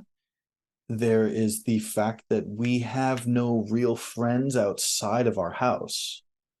So we know people, and there we hang out with a couple people from work here and there, whatever, but we don't really know anybody. So it's like the house hmm. an island. So there's something sort of like, after a few months, it starts to settle in. Like, we're just like, we moved here and now we're alone here. At least Right. that's how I And I felt. mean, in a sense, your bandmates probably And try to then feel it too. I mean, granted, didn't they have girlfriends that they? probably, So yes, they so no lived with wonder their you're the odd man girlfriends. out, man. I am the only single Oh, person effing who A, lives in dude. this Wait, house now. curious. So wait, do you still live in the same Um, house? Okay. no, no, I don't. Oh shit. I live in Okay. Auburn now. Hmm. But I do live with Shane and Christy, so Like we never left. it's the yeah, I feel, but I moved in here with Yeah. having a girlfriend at the time, so Hey. I felt cool. Um, but yeah, we're living there, and then the job starts to kind of just feel empty and is wearing on me, and was a pain in the ass. Did it kind of feel like So, you were just kind of of more, it course, was setting in, you're like, I don't know if I can do this job for eternity, or like, I don't. yeah, and I hated that I just get this at so many jobs. I just get this like, I can't do this anymore. And I'm like, dude, just why can't I just be somewhere for a while? Or if I can be somewhere Yeah. for a while, I have to Dude, leave. it's the fucking You ADHD know, brain. it's just It's I had that at so many yeah, jobs where it's just like it's like it's claustrophobic. You feel trapped. Like you're not making money moves or you're not going yeah. to the direction you want to go. And Everything is just this sidewinding in the same place, sort of. felt Feels stupid. stupid, but well, Stupid. friggin' stupid. So as I'm getting, perturbed by the job, dis what's it called? Mhm. Disillusioned by the job and the magic of California and stuff. I'm still like not I still don't have my own Oof. car. Okay. Um, so I can't like go too much of places just for the hell of it. And I don't know where to go. So we were going to shows. At this point, um, my band records 2 songs and we put them on CDs and we're just going to shows and then telling people we're a new band, we're from New York. A lot of people were just like, wow, you're from New York, and that's just Hell yeah. interesting enough to Okay. get us in the door. Glad we weren't dicks So about it. so we were just no, and that was the thing is like if we're dicks, then that's gonna solidify us. The new guys on the scene are dicks, like, as opposed to like, have you Those met nice those New nice Yorkers? guys who are in this new band who come out and support, other Heck yeah. that's what we were trying to do here. So um and then those people who met us, it's Gonna like, play a hey, show. we're We're gonna gonna play a go on show, tour. Do and you want they're to like, do open you for want to us? That play? kind of thing. Yeah, we'll play, yeah, we'll play together. So that's how we started making that happen. And yeah, but basically within the difficult parts of living there, I was Mm, starting to drink more, smoke cigarettes more, and I was like getting to a point where I would just I would just be looking forward to drinking every time I'd get that's off when you know work. you got an issue. It'd be like every day I'm You're like, like, I need to numb I can't myself wait. right now. So I don't know if this is a bad time to mention it, but in the midst of all this, between living in Brooklyn and living at this place, we were thinking like, dude, what if this crazy shit was on a show? Mm. And this was really the inception of like, and I'll get into that Like another time, I and this guess. is and I may edit this or I may not. What I'm thinking is I want to finish. I want to get you to Vox Pro, what you did after the pandemic, and then kind of where your band's going now. Because I know it's not anime is no longer a thing now, right? It's now yeah. So I'm Correct. thinking let's just find out more about where your story is then, and Focus on this. then I'm gonna take a break. I'm gonna see what my girl's doing, and I'm thinking like that could be our next episode. And if we have time, if you're still down, just because we're getting work done now, we can then get into the more artistry side in the next episode. You want to do it I'm today? gonna see You want to keep if doing I it? got time and she's chill with it. Yeah, we can because then we can talk about more about the Okay. band stuff and then more. I'm not sure if I want to make that either a part two. That's shit I'm gonna figure out though. But yeah, like let's kind of get Okay. finished with your story and then we can take a break and go from there. That sounds good. Yeah. So You're basically talking about where how was all I? this kind of crazy, depressing, very real stuff. You're like, huh, we should record this because like might as well, because I mean, this is just it just feels so surreal. Let's get a camera on this though. And would this be the birth of Garbage Day? This was the birth. So I don't know why I'm feeling well, it's because the band has already been established, but there's something that feels kind of magical that like after all of this bullshit that I've been talking about for the last, 2 hours, now we have Garbage Day. garbage. Like it finally One comes man's around. trash is But another man's it trash. feels like the what is I think it was one man's trash is another man's Ooh. displeasure or That okay, something. I that don't know might what be the episode there was title. a I don't know. It's I'm always trying to put in those okay. fun quotes, dude. A different one for every episode. But So yeah, the original concept Mm, formed when we lived in Brooklyn, and we were like, dude, this place is crazy. Our lives are crazy. We are all crazy. What if right. this was like on a show? And we had watched some we had watched a movie called Trash Humpers Trash by humpers. Harmony What the? That Korine. sounds crazy. Okay. Yeah. Have you Yeah. heard of the movie Spring Breakers? Okay, same Was that director. essentially his movie before? Um, it was one of them. I don't know if it was directly before. He's done Interesting. several movies. Spring Breakers is the by far the most Oh normal one. God. I just see the old man makeup. What the hell? He's oh, it's something, dude. But if you see any of Trash Humpers, you will know how like exactly Interesting. where garbage Because day I will came tell from. you, watching the pilot, It is dude, it like like I was like, directly. did I take my Klonopin? Am I imagining this as like, and dude, and just like, Fever and dream. all, one thing I will say is you got a good collection of wigs and you make a very pretty lady. And also screw you for Thank like, you. what was it you saying? Like, what are you? Or I'm trying to remember what you, yeah, Who are you?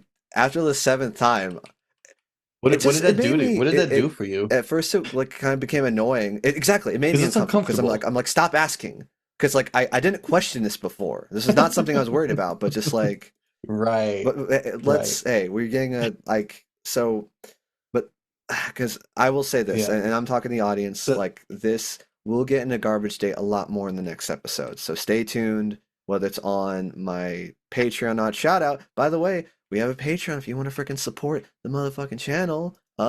Check it out. Yeah, oh, Ope's got a Patreon? I will tell you that's the one Oh, thing I hell kind of yeah. hate about like advertising. It's just like it always just seems like there's just not enough pull. Like you're just people just like I didn't know you Yeah. had that thing, and I'm like, bro, I make statuses about it. I put it in the damn intro. Yeah, and Like, you don't want to be too much like, "Hey, hey, can you go ahead and check out my hey, please." It's like but at the same time it's like oh people no, don't know now and about I'm it and just you're being like, like an unapologetic slut about it. I'm just like I will show feet pics. Well, so Like whatever I can get to get your money. so what can you expect to get from your I Patreon mean, as we're still opposed to the working on actual it. podcast? Currently, so far, at least what's up on there is that we have some behind the scenes stuff, extra clips from shows. If you know you like certain episodes, though, if you are, depending on your Patreon tier, is that you do have a hand in the show. You get personal shout outs. Want to shout out Aiden Ballard. You donated to it. Love you, man. Thank you for supporting the show. But also, you kind of have a bit of a sway. And as far as like what next episodes you want to see, like I really want to do is I want to do a sequel series where the patron members can decide like who of the guests did they like on the show that they want to see back again, or it's like they can ask questions, that kind of stuff. But Hmm. it's more just I think behind the scenes stuff and extra stuff that you wouldn't get at like anywhere else. I know that I don't know if you know, before this cast became a thing, I was trying to do a comedy podcast off the ground called 12 Fluid Ounces, where it's essentially like we would just be I it don't kind of be know. like if you and your friend went at a bar just talking shit, but just like we would talk about anything. And like that would be the cast is like we were just gonna crack open a cold 12 fluid ounce of whatever we felt like talking about that day. Yeah, and Oh, I like that that. episode's on there, and that's re-listening to that. I was a big silly goose, and it's funny. So that's so. Thank you. You're a funny guy, dude. I believe that since Vox Pro, but I even seeing your stand up, you told me about a couple of your bits with your stand up Mhm. before your show that I went to, and I was like, oh, those are cool. And then when you went on and you had this like charisma and you were engaged with the crowd, I was like, it leveled up. It leveled up just seeing it live, and I was like, dude, I got the this Riz, he could baby. do it. The Like Riz. I got the you got the Riz. Riz. What Nah, the it's dude, and hell? I guess full circle. And damn it, you ADHD having bastard, we're going back to figure out how we got to Vox Pro. But with that being said, I will say, I um, don't know what that is. no, like to everyone listening, if you can take anything from this, shut up. You Shut up. suck. No, You shut up. suck is Stop what the it. moral Stop is. it. No, is find your thing. If it takes eternity, find Yeah, your that's what I thing. meant. That's what I Like meant. it. I've always kind of battled with comedy. That's still something I'm still trying to work out with because just getting a comedy is just difficult, period. But dude, it Comedy is like man, you tragic, want to talk about dude. walking in traffic? Like I had some sets where I'm just like But calling an Uber to I'm like, okay, here's I want you to pick me up in the middle of the street and be going 60 miles an hour when you get me. Just but also tragedy is that's what they so say comedy comical. is It's comedy is tragedy plus timing. So, man. but no, Yeah, just find honestly. your thing. It took me a while to find this, and I don't even know if this is going to be the end all be all, but it's just life is meant to find your thing. And if you can find it and earn it and suffer for it and eventually get to that end game spot, granted, it doesn't solve everything. I've heard multiple creators and other people here saying like, it kind of becomes bittersweet, but just climb the mountain. Climb the Climb a mountain. mountain, man. Climb a mountain to something that you feel Life's is too worthy. short not Find to do something it, to worthy to. constantly wonder, like you said, like, what if I did this? If only I was strong enough, only if I Mhm. made these things happen. I will say, in my experience, number one, you're not too old. Just Amen. do it. Whatever Just do whatever it. that thing is, just do it. Just You're not do too it. old. Just Number Shia LaBeouf's two, yelling at you. Just like, just Just don't do let your it! memes be memes. yes, you can. Yesterday you said tomorrow. Just God, it's so good though. But number two, the the place you'll end up is not gonna look the way you amen. think of it now. Like, yeah, you can have the real like, this is what I want, this is what I visualize, this is what I'm going for, and you can go there and you can get there, but it's not gonna be exactly, it never is gonna be exactly what you are like I'm picturing, still, yeah. and that's okay. It's still the thing. You still can bite Get down the on that thing. success. Find the thing, dude. Just got to find it. The thing. Whatever the thing is, you got to Do it. find it. All right. Do it, man. We're gonna freaking get to the end of this damn story, even if I have to pull it out of you. When did you quit the PGE job, or did you get fired? um so yeah, I'm drinking more. I've played basically one show with my band. Nobody really knows who we are yet. I don't really know too many friends yet. We're kind of only known for being from New York at this point. And by 2017, I'm about ready to leave this job, and we had to move out because the owners wanted to sell the house, Hmm. and which sucked. And I wish we could have bought that house, but we moved to we when we split up. So two people moved to Auburn, where I am now. Okay. That was Shane and Christy, and then we have me, Wit, and Liz, who's Wit's girlfriend, Okay. and the three of us moved to Arden Arcade. So we're in like proper Sacramento, kind of closer to Midtown. Right. No, I know Arden. Arden's a fun, weird place. Arden was one of my favorite places to live because of how much stuff was around. And I could actually take my bike and skateboard around. There's no hills, whereas in Auburn there's only hills. It's kind of weird. Like it's like there are rough parts around Mm-hmm. there, but like yeah, no, And it's there's like it's big money, like mm-hmm. big nice areas It's of like nice low income living. housing and then just a bunch of restaurants. Like it's just like okay, whatever. Yeah, it's a hodgepodge, and that's what I missed about like New York City. Was it is the same way? Is like New York City's just got like all kinds of shit going on, and Hmm. there's people are just relatable in Arden. Yeah. Like there's a bunch of weird random people, and I'm like, I'm a weird random person. Yeah, exactly. Um, Yeah. So you moved to this Arden location. It's like yeah, probably what's like more like 17 going into 18 at this point. yes, we are now into 17, like around this time, 2017. So band played the first show, and now I'm getting tired of this job. And I decided I'm gonna quit. I give, I think I don't know if it was like, but somewhere between a 1 and 2 week notice. And I was just like, dude, I'm losing my zhuzh. I'm, you know, sitting in my car just thinking about life instead of doing the job. Um, which is not I don't like to be someone who does stuff half-assed and then just be the half-ass guy. Yeah. I'd rather be in or out. Yeah. Um, Makes sense. if I can.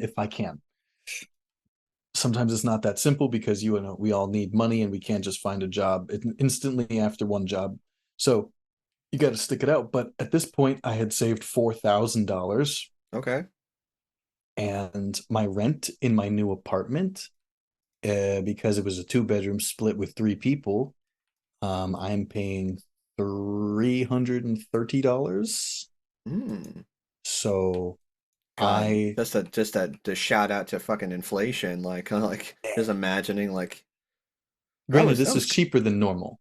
yeah, This is just cheaper rent than normal, but still, good luck with that. for Trying to do real, that. So that's one of my things. I will live in a shittier living situation if it's going to be within my budget. for sure. I won't be living paycheck to paycheck if I I can live in a just. box, but I can afford to eat out. I can Mm-hmm, buy shoes. mm-hmm. So You're yeah, kind that of having this weird back and forth where you're like, I want to work, but I'm also thinking like I could be doing better things with my time. You keep doing this back and yeah, forth stuff. So my band is when's the becoming breaking point? my band is getting more of this, a little more recognition. We're handing out all these double single CDs. We played a couple shows, and I was just like, you know what, I gotta leave. This job just isn't working, and I left right before the summer. And I was Okay. like, you know what, I got enough money. I don't have to work right away. I'm just not gonna look for a job right away. Heck yeah. Enjoy the And summer. I took like 3 months of not working. Dang. So That was how was that summer? I bet was it as Oh, nice dude, that as summer was killer. I was going to shows, I was playing shows, and I was, going to band practice. I was like trying to get back into working out. light I skin was boy summer? Just light skin boy summer for real, flexing on them. And and I had a couple friends I was hanging out more with, and they had the availability to hang out more. So it was like I was really having a good summer. mhm. And the only thing is that my self-esteem was still not like, it was still crappy. I was still like, I don't know who I am or what I'm doing, and this sucks. But it was a good summer. Um, yeah, I ended up working at front desk at a gym after that, and then we are getting bands back together. We got a new bassist. We're getting things together to move into a band house into 2018. Band house ended up not happening. Fast forward a little bit, I quit my job because I think I'm going to move. Ended up not moving. Ended up working for Lyft, Oof. All right. um, which barely barely made ends meet at Yeah, that because point. you're also probably paying for car maintenance at the same time too. Like I gotta fix this damn thing because I'm using it all the time. Yeah, so I was split. My so Whitney, the rhythm guitarist of Enzo Anima, um, is buys a car, and Okay. it's an electric car, which is much better for driving Lyft in a sense, because you have to charge it more Yeah. than you are getting gas. It's more Like I frequent. said, it's a give take kind of thing. But you Yeah, get the but I electric didn't have to car. pay for gas, but I'm splitting the car. So he's driving Lyft, I'm driving Lyft, and we're just splitting it basically half the week with each other. Okay. So I'm working part-time as a Lyft driver, and mind you, I have social anxiety. So I so this is a thing. We're in 2018. I'm a Lyft driver and a DoorDasher, and we are recording an album now with the band. Okay. This album has been the thing we have been trying to do since like fucking high school or college. Right. We've been like, let's get We several kept songs. talking about it. Like it's just like Kept trying to never just get happening. people to stay and not frickin' leave is just And then get it's the money for it, and then be like, what songs do we want? How well do we know these songs? And it's just never fucking happened. And now it's finally happening. 2018, our fucking full length album. And uh it was like 6 songs and like 47 minutes or something like that. It That's was, pretty good. yeah.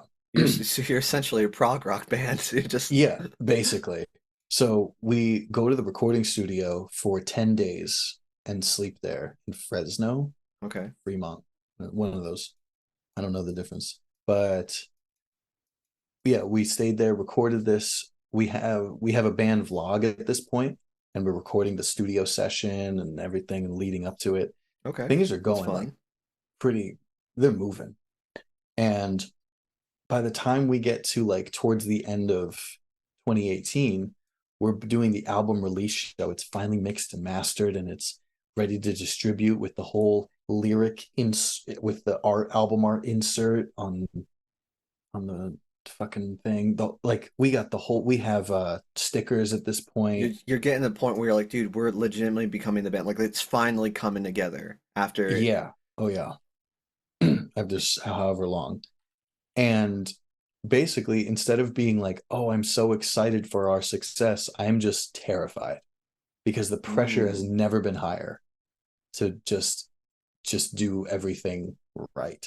And gee. I have all this internalized pressure like a fucking instant pot. I am just like, oh my God, don't fuck up because this is the biggest thing I've ever done. And that was bleeding into the shows that we were playing, and it was bleeding into the Lyft driving.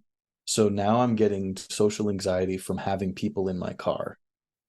And it's not because of anything particular. It's just, what if I do something? What if something's not right? What if I don't do something right? And I'm like, now I'm making myself feeling sick. And now I'm afraid Mm. I'm going to get sick. And, what am I going to do?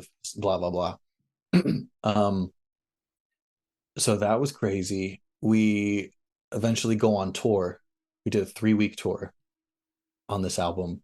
We shoot up to Washington and Oregon and California. We did like 12 shows or something. Okay, fat. And yeah, and then it was like this was the highlight basically of my entire music career. Um, and then we come back home and it's rainy and cold because this is like February. It's rainy and No, it's rainy and seasonal cold. affective disorder. We No. lost our bassist during tour.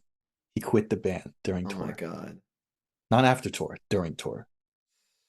So and then we're all broke because we basically hemorrhaged $2,300 to do this tour Jeez, man. collectively. So now that we are broke and down a member and it's cold and rainy, it's Mm. like, okay, time to go back to DoorDash, time to go back to driving Lyft. And Jeez. yeah, not feeling super great about that. And then my friend Marisha, we're coming around now. Okay, okay. Now I know that name. Okay. My So how friend did you meet? Marisha, Was she just a concert goer and you just yes, she was a concert goer, and I met her at one of the shows I played with another band. She was shout out friends with, to Marisha. We love you. And also I think she's having another baby and she is, yeah. I hope she, you know what? Hey, listen to this damn episode. I know you're always busy with the kids and shenanigans and whatnot, She but makes time for things she likes to do. And oh, she's got like she's more balanced than a lot of other parents that I know. and you know, I always respect about her is that she I always see her bounce back. Granted, I'm very much living vicariously through her Facebook, but just like Marish, Mm-hmm. if you're listening, I've always just you always had a kind, sweet heart. I know you love people, or you want to love people, and I just respect and love the fact that you have been through so much, and you're still kicking ass and taking names and being a badass mom at the same time. So Mm-hmm. yeah, shout out to that lady. Marisha's one of the people that keeps me in sack, man. Heck yeah. It makes it feel good to be in sack. Like has made it like she's been integral to my experience in sack. Hey, I'm just happy that like we're shouting her out because like I now have a reason to be like, hey, you need to listen to this episode now.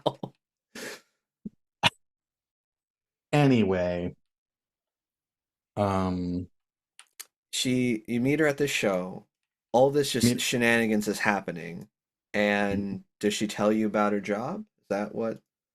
so we met in 2017, Okay. so we had been hanging out for a while, becoming like closer and closer friends. And then it was 2019. She's like, I've been working here for a while. They're hiring. And I was like, this is a desk job and it's full time. And those are two things that historically don't seem to jive too well for me. But But you're desperate enough that you'll take it. but I was like, what if I just said fuck it and just fucking did it There you go. and just toughed it out for just you know as long as I could. And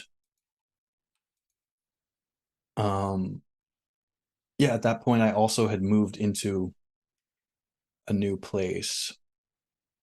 So yeah, we had been basically our lease ended in my place in Arden.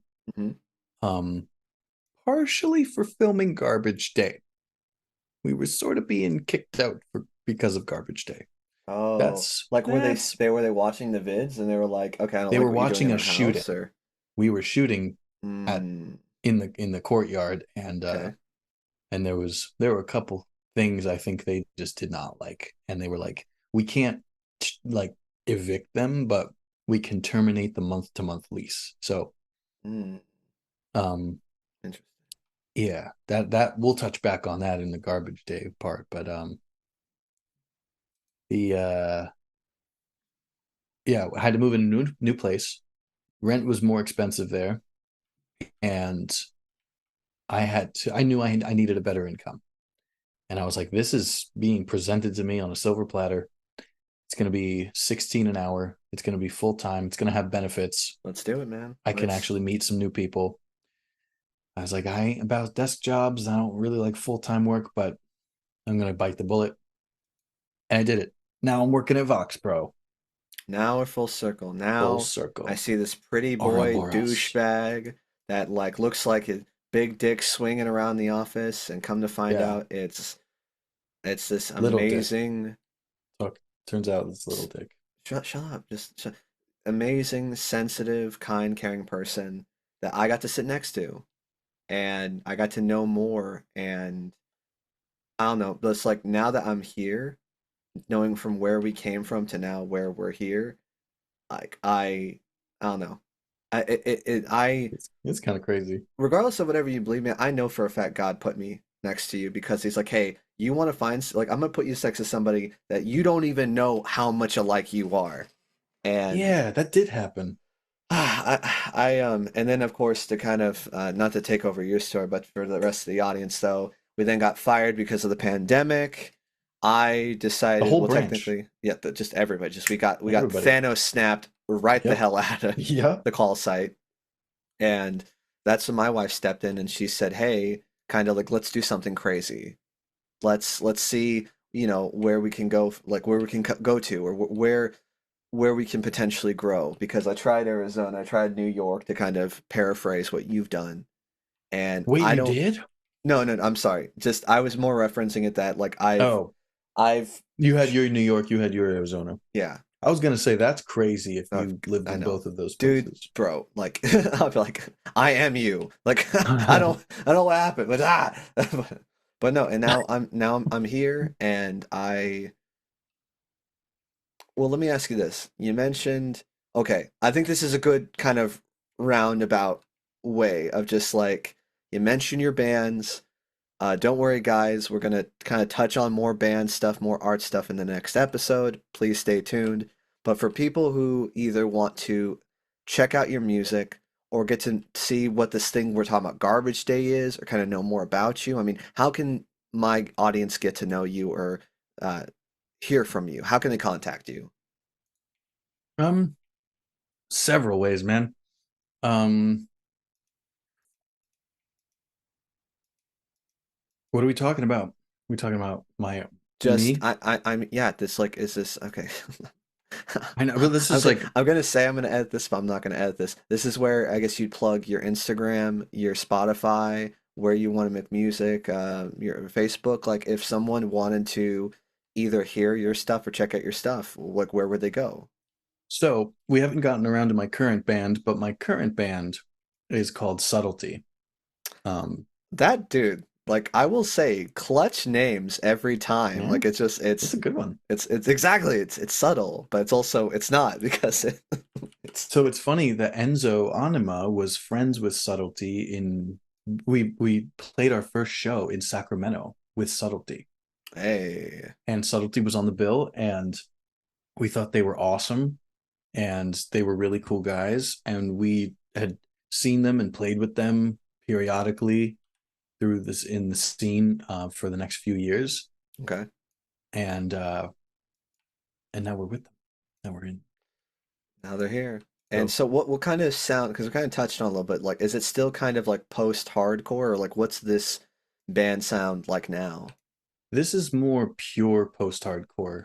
Okay. It has metal influences, it has the prog rock influences, it has emo, like straight emo music influence. It's there is some emo music that we play. It's like the older songs that we have are more that classic emo type of sound, Yeah. emo or post-hardcore, and now we're getting into more of this like punchy, I don't want to say poppy, but groovy Okay. post-hardcore. Okay. Fun. Sounds So fun. so when you hear like the full-length album and you hear this sort of like that sort of emo sound, and then you hear like our newer single that we recorded last year, it's like you know what I'm talking about when you hear it. But so it's like, you hear this that so that's like the new sound, and then the old one is like I don't know. That is a terrible explanation just using onomatopoeias or something, but Well, so okay, I will say this. You mentioned about recording the album. Can they find the album Spotify for Anima? Is it still up? Enzo Anima still has a full length album, and we have an EP and our double single. Our second EP is uh, more of a concentrated sound, whereas the full length album is like a bit of everything. Right. And that you can, both, all of that you can find on Spotify. Okay. Enzo is spelled with an S, Enso. And so ENSO and then Anima spelled is just ANIMA. Yep. So it's like animal without the L. Funny enough, I think, and this is got this, I'm gonna freaking date myself. I swear, I think I saw one of your albums at Dimple Records one time. That dimple. Yeah, I swear I saw like a little, Yep. you know how they We had have our like the records in little, dimple. yeah. Shout out, RIP, rest in piss, Dimple. That's the one in Arden. I loved going there. Like Yeah, I would buy I so could many walk there. albums. Ah, dude, it was just such a magical place. I miss it. What's To cool is that it's to, and again, this is like basically high school dream come true. We got some influence and really love the band Enter Shikari, yeah. and so and I remember going to Dimple one time, and I'm just browsing around, and I see Enter Shikari's album, and right behind it is our album, and So I was like, that was the picture. I think that was what I saw was that, which I think mm. is amazing. I was just like, this is the coolest fucking thing. Like my band's full length album is in a record store and it's right next to Enter Shikari. Like We've made that's it, guys. that's just fucking cool. We've made it. We're finally here. We're finally just we've done it. We can now stop playing music. It's great. We're We've over. completed the goal. We can We now can walk in. rest. I kind of hate that that that phrase, but I think I'm gonna just be using it ironically or unironically for the rest of my life. Like whenever I want to talk about suicide, I'm just like, let's just walking in traffic. Just, walking in the traffic. Just oh my gosh. Well, but now you're in Subtlety, and hmm do you guys have? I mean, they probably have albums, but are you guys on the album, or is your guys' album out there yet, or you guys are working on something right now? We are working on an album right now, and we want to have that mostly done by the end of this year, although this year is going wicked fast. Bruh, So, it's all the frickin' just man, this year, just shout out. This year's making you hard. This year is gonna make or good for you. break everybody, I think. I think this is gonna be the year where either you will grow or you will stagnate, and it's up to you to decide what you want. So Yeah. make it That was happen. 2020 too. Yeah, there you go. 2020 had that real like who wants to sit and eat potato chips and think about the past, and who wants to like do Be something a they never be a done po- before, be a potato chip. be a Exactly. contender. Be a potato. You could Ah, be a potato. yeah, yeah. You're sitting there wasting your life. You could have been a potato, man. You broke my heart, Fredo.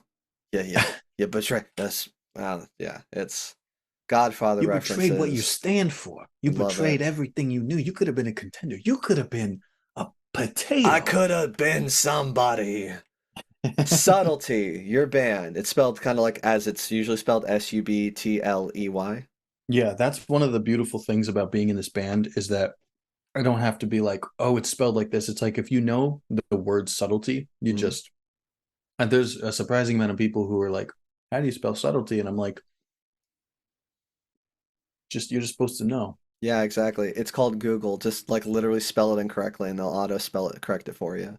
Yep. Well, okay, check out my man Nick's music subtlety, and we'll more talk about this on the other episode. But I also know you have some SoundCloud stuff too, where I think is really interesting to get into because that's kind of where you get to do your own thing and really kind of find your musical tone and taste. Mm-hmm. So that'll be fun to talk about. And then as far as like if just people want to say what's up, is Facebook the best place or is it more Instagram? Personally, like to me, Yeah.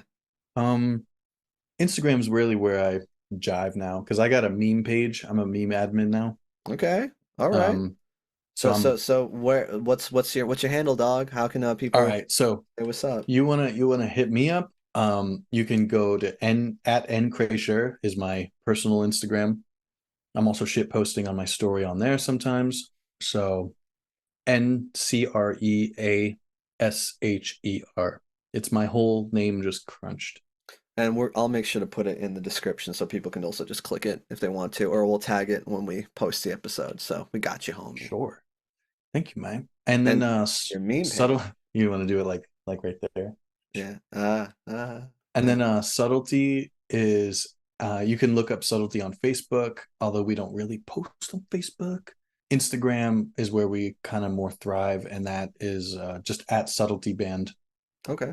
At Subtlety Yeah, Band. Okay. We love it. So yeah. And guys, subtlety's got our music on Spotify. We're on what's that other one? We're on YouTube a little bit. We're on what are the other platforms? Tidal. What do people listen? Apple Music. app. Okay. There you go. Find the All of it. stuff, guys. To check it out. And remind me at the end of the episode or kind of like later when we're off the call. I got maybe a band I think I can get you in contact with if you're looking for touring or whatnot. It's my Mm-hmm. friend's band. I'm trying to get him on here. Shout out Aiden Ballard. He's the guy who donated to Patreon. I love that guy. He they're called the Almanac, but they're kind of like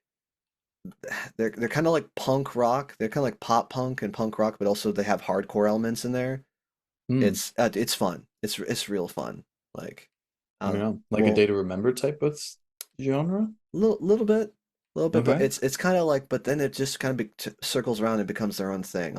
I'll send you some of their songs, nice. and if you're into it, like you'd be like, hey, yo, let me hit up your boy, and I'll make that happen.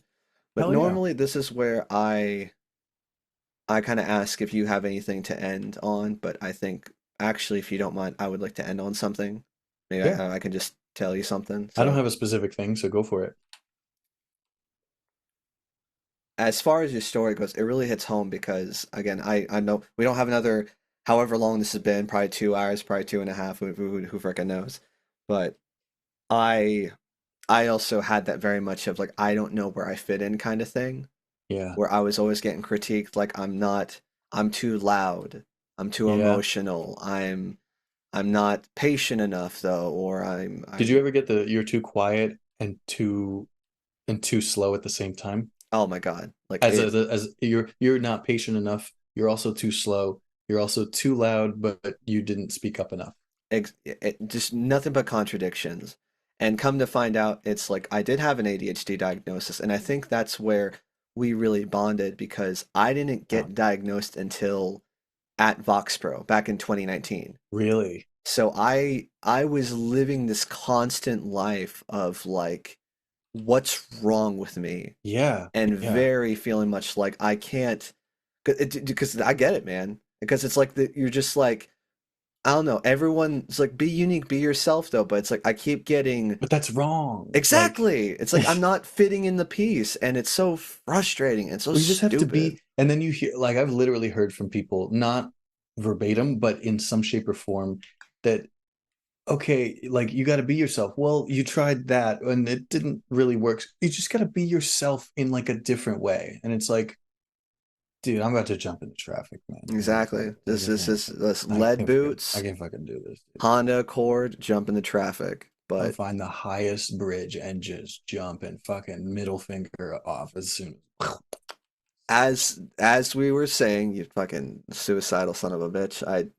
I've had that growing up. And funny enough, I too went to college. I went to Chico State at a state. My parents split up.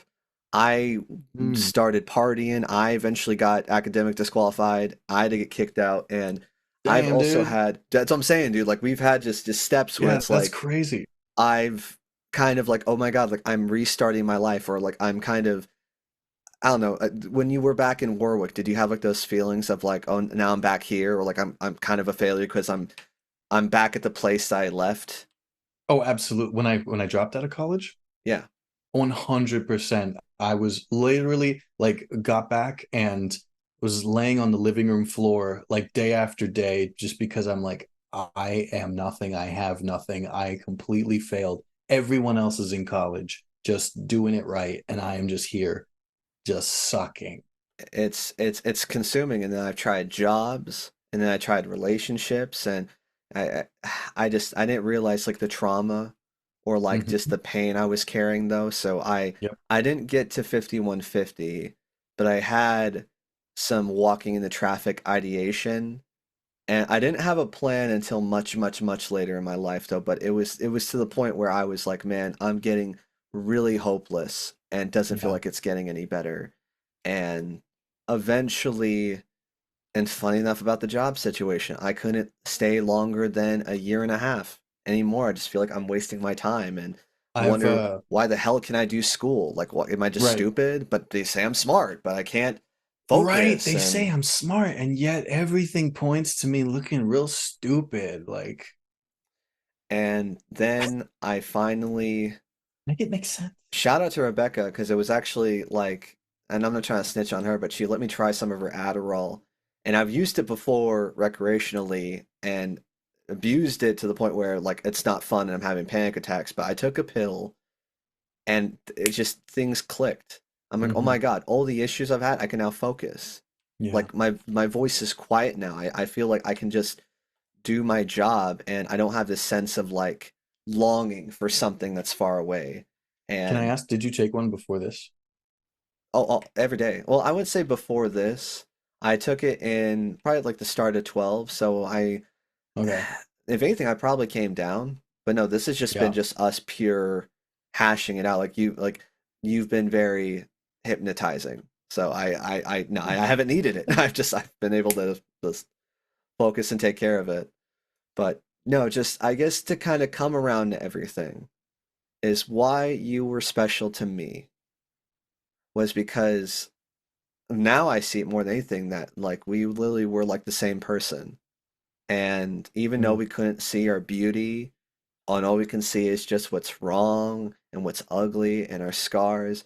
Like I am so blessed I was able to get to know you and get to even know you more now.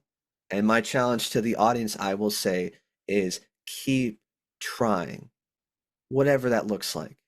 Don't like you don't lose until you stop doing it.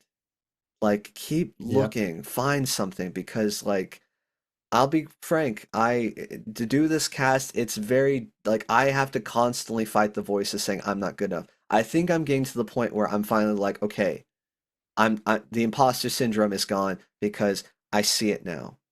But it Yeah. took years of fighting to get there.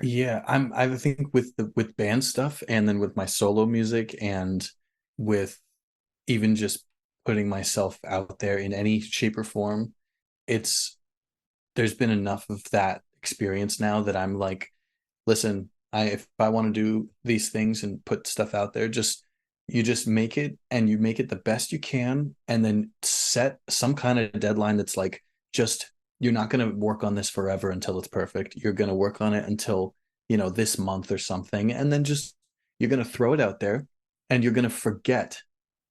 Like, Exactly. even if you get all the response and you look at every single reaction and like or comment or whatever, and you're like, oh, this was bad. Cause I just had that actually on TikTok recently. I'm so Um, sorry. yeah, it was the first like hate comment I ever got. And I was like, oh shit. We'll talk more about that in the next episode for sure. But it was like, it's still like, okay, now that happened, we're on to the next thing. Like just set it and forget it kind of thing. Like put it out there in the world and then just don't attach to that thing. That was what Exactly. I had to learn, was just like, fuck it. I'm just throwing it out there. I hope you like it. I hope you got some connection. If you didn't, even if this podcast, if I sound like a fucking rambling just loser on here to someone, it's like, all right, on to the next, I guess. Fuck it. I just hope if anybody that we get the right people listening and that can also relate. But yeah, keep trying. Keep Find trying. your thing, and I'm gonna shout to I have a kind of a spirit guru. His name is Navi. We could talk more about in the next episode, but just he would always tell me you are a beautiful and unique individual, and you never forget that, and you live like that, even when the world's telling you otherwise. Is Mm. that it's the world has been tough for us, but it's only tough for us because we can make beautiful and wonderful art to reflect that. Mm. So keep walking, boy. Don't walk in the traffic. Keep walking. There you go. Podcast's over. I'm Tristan. This is Nick. And this is another ordinary person with an extraordinary story. I love you. Say something snarky. Say something. Say something. Hey, you can cash that at the bank. Did yeah. Y- Take take your that home and mama. take that home and tell your mom about that. Yeah, you fucking.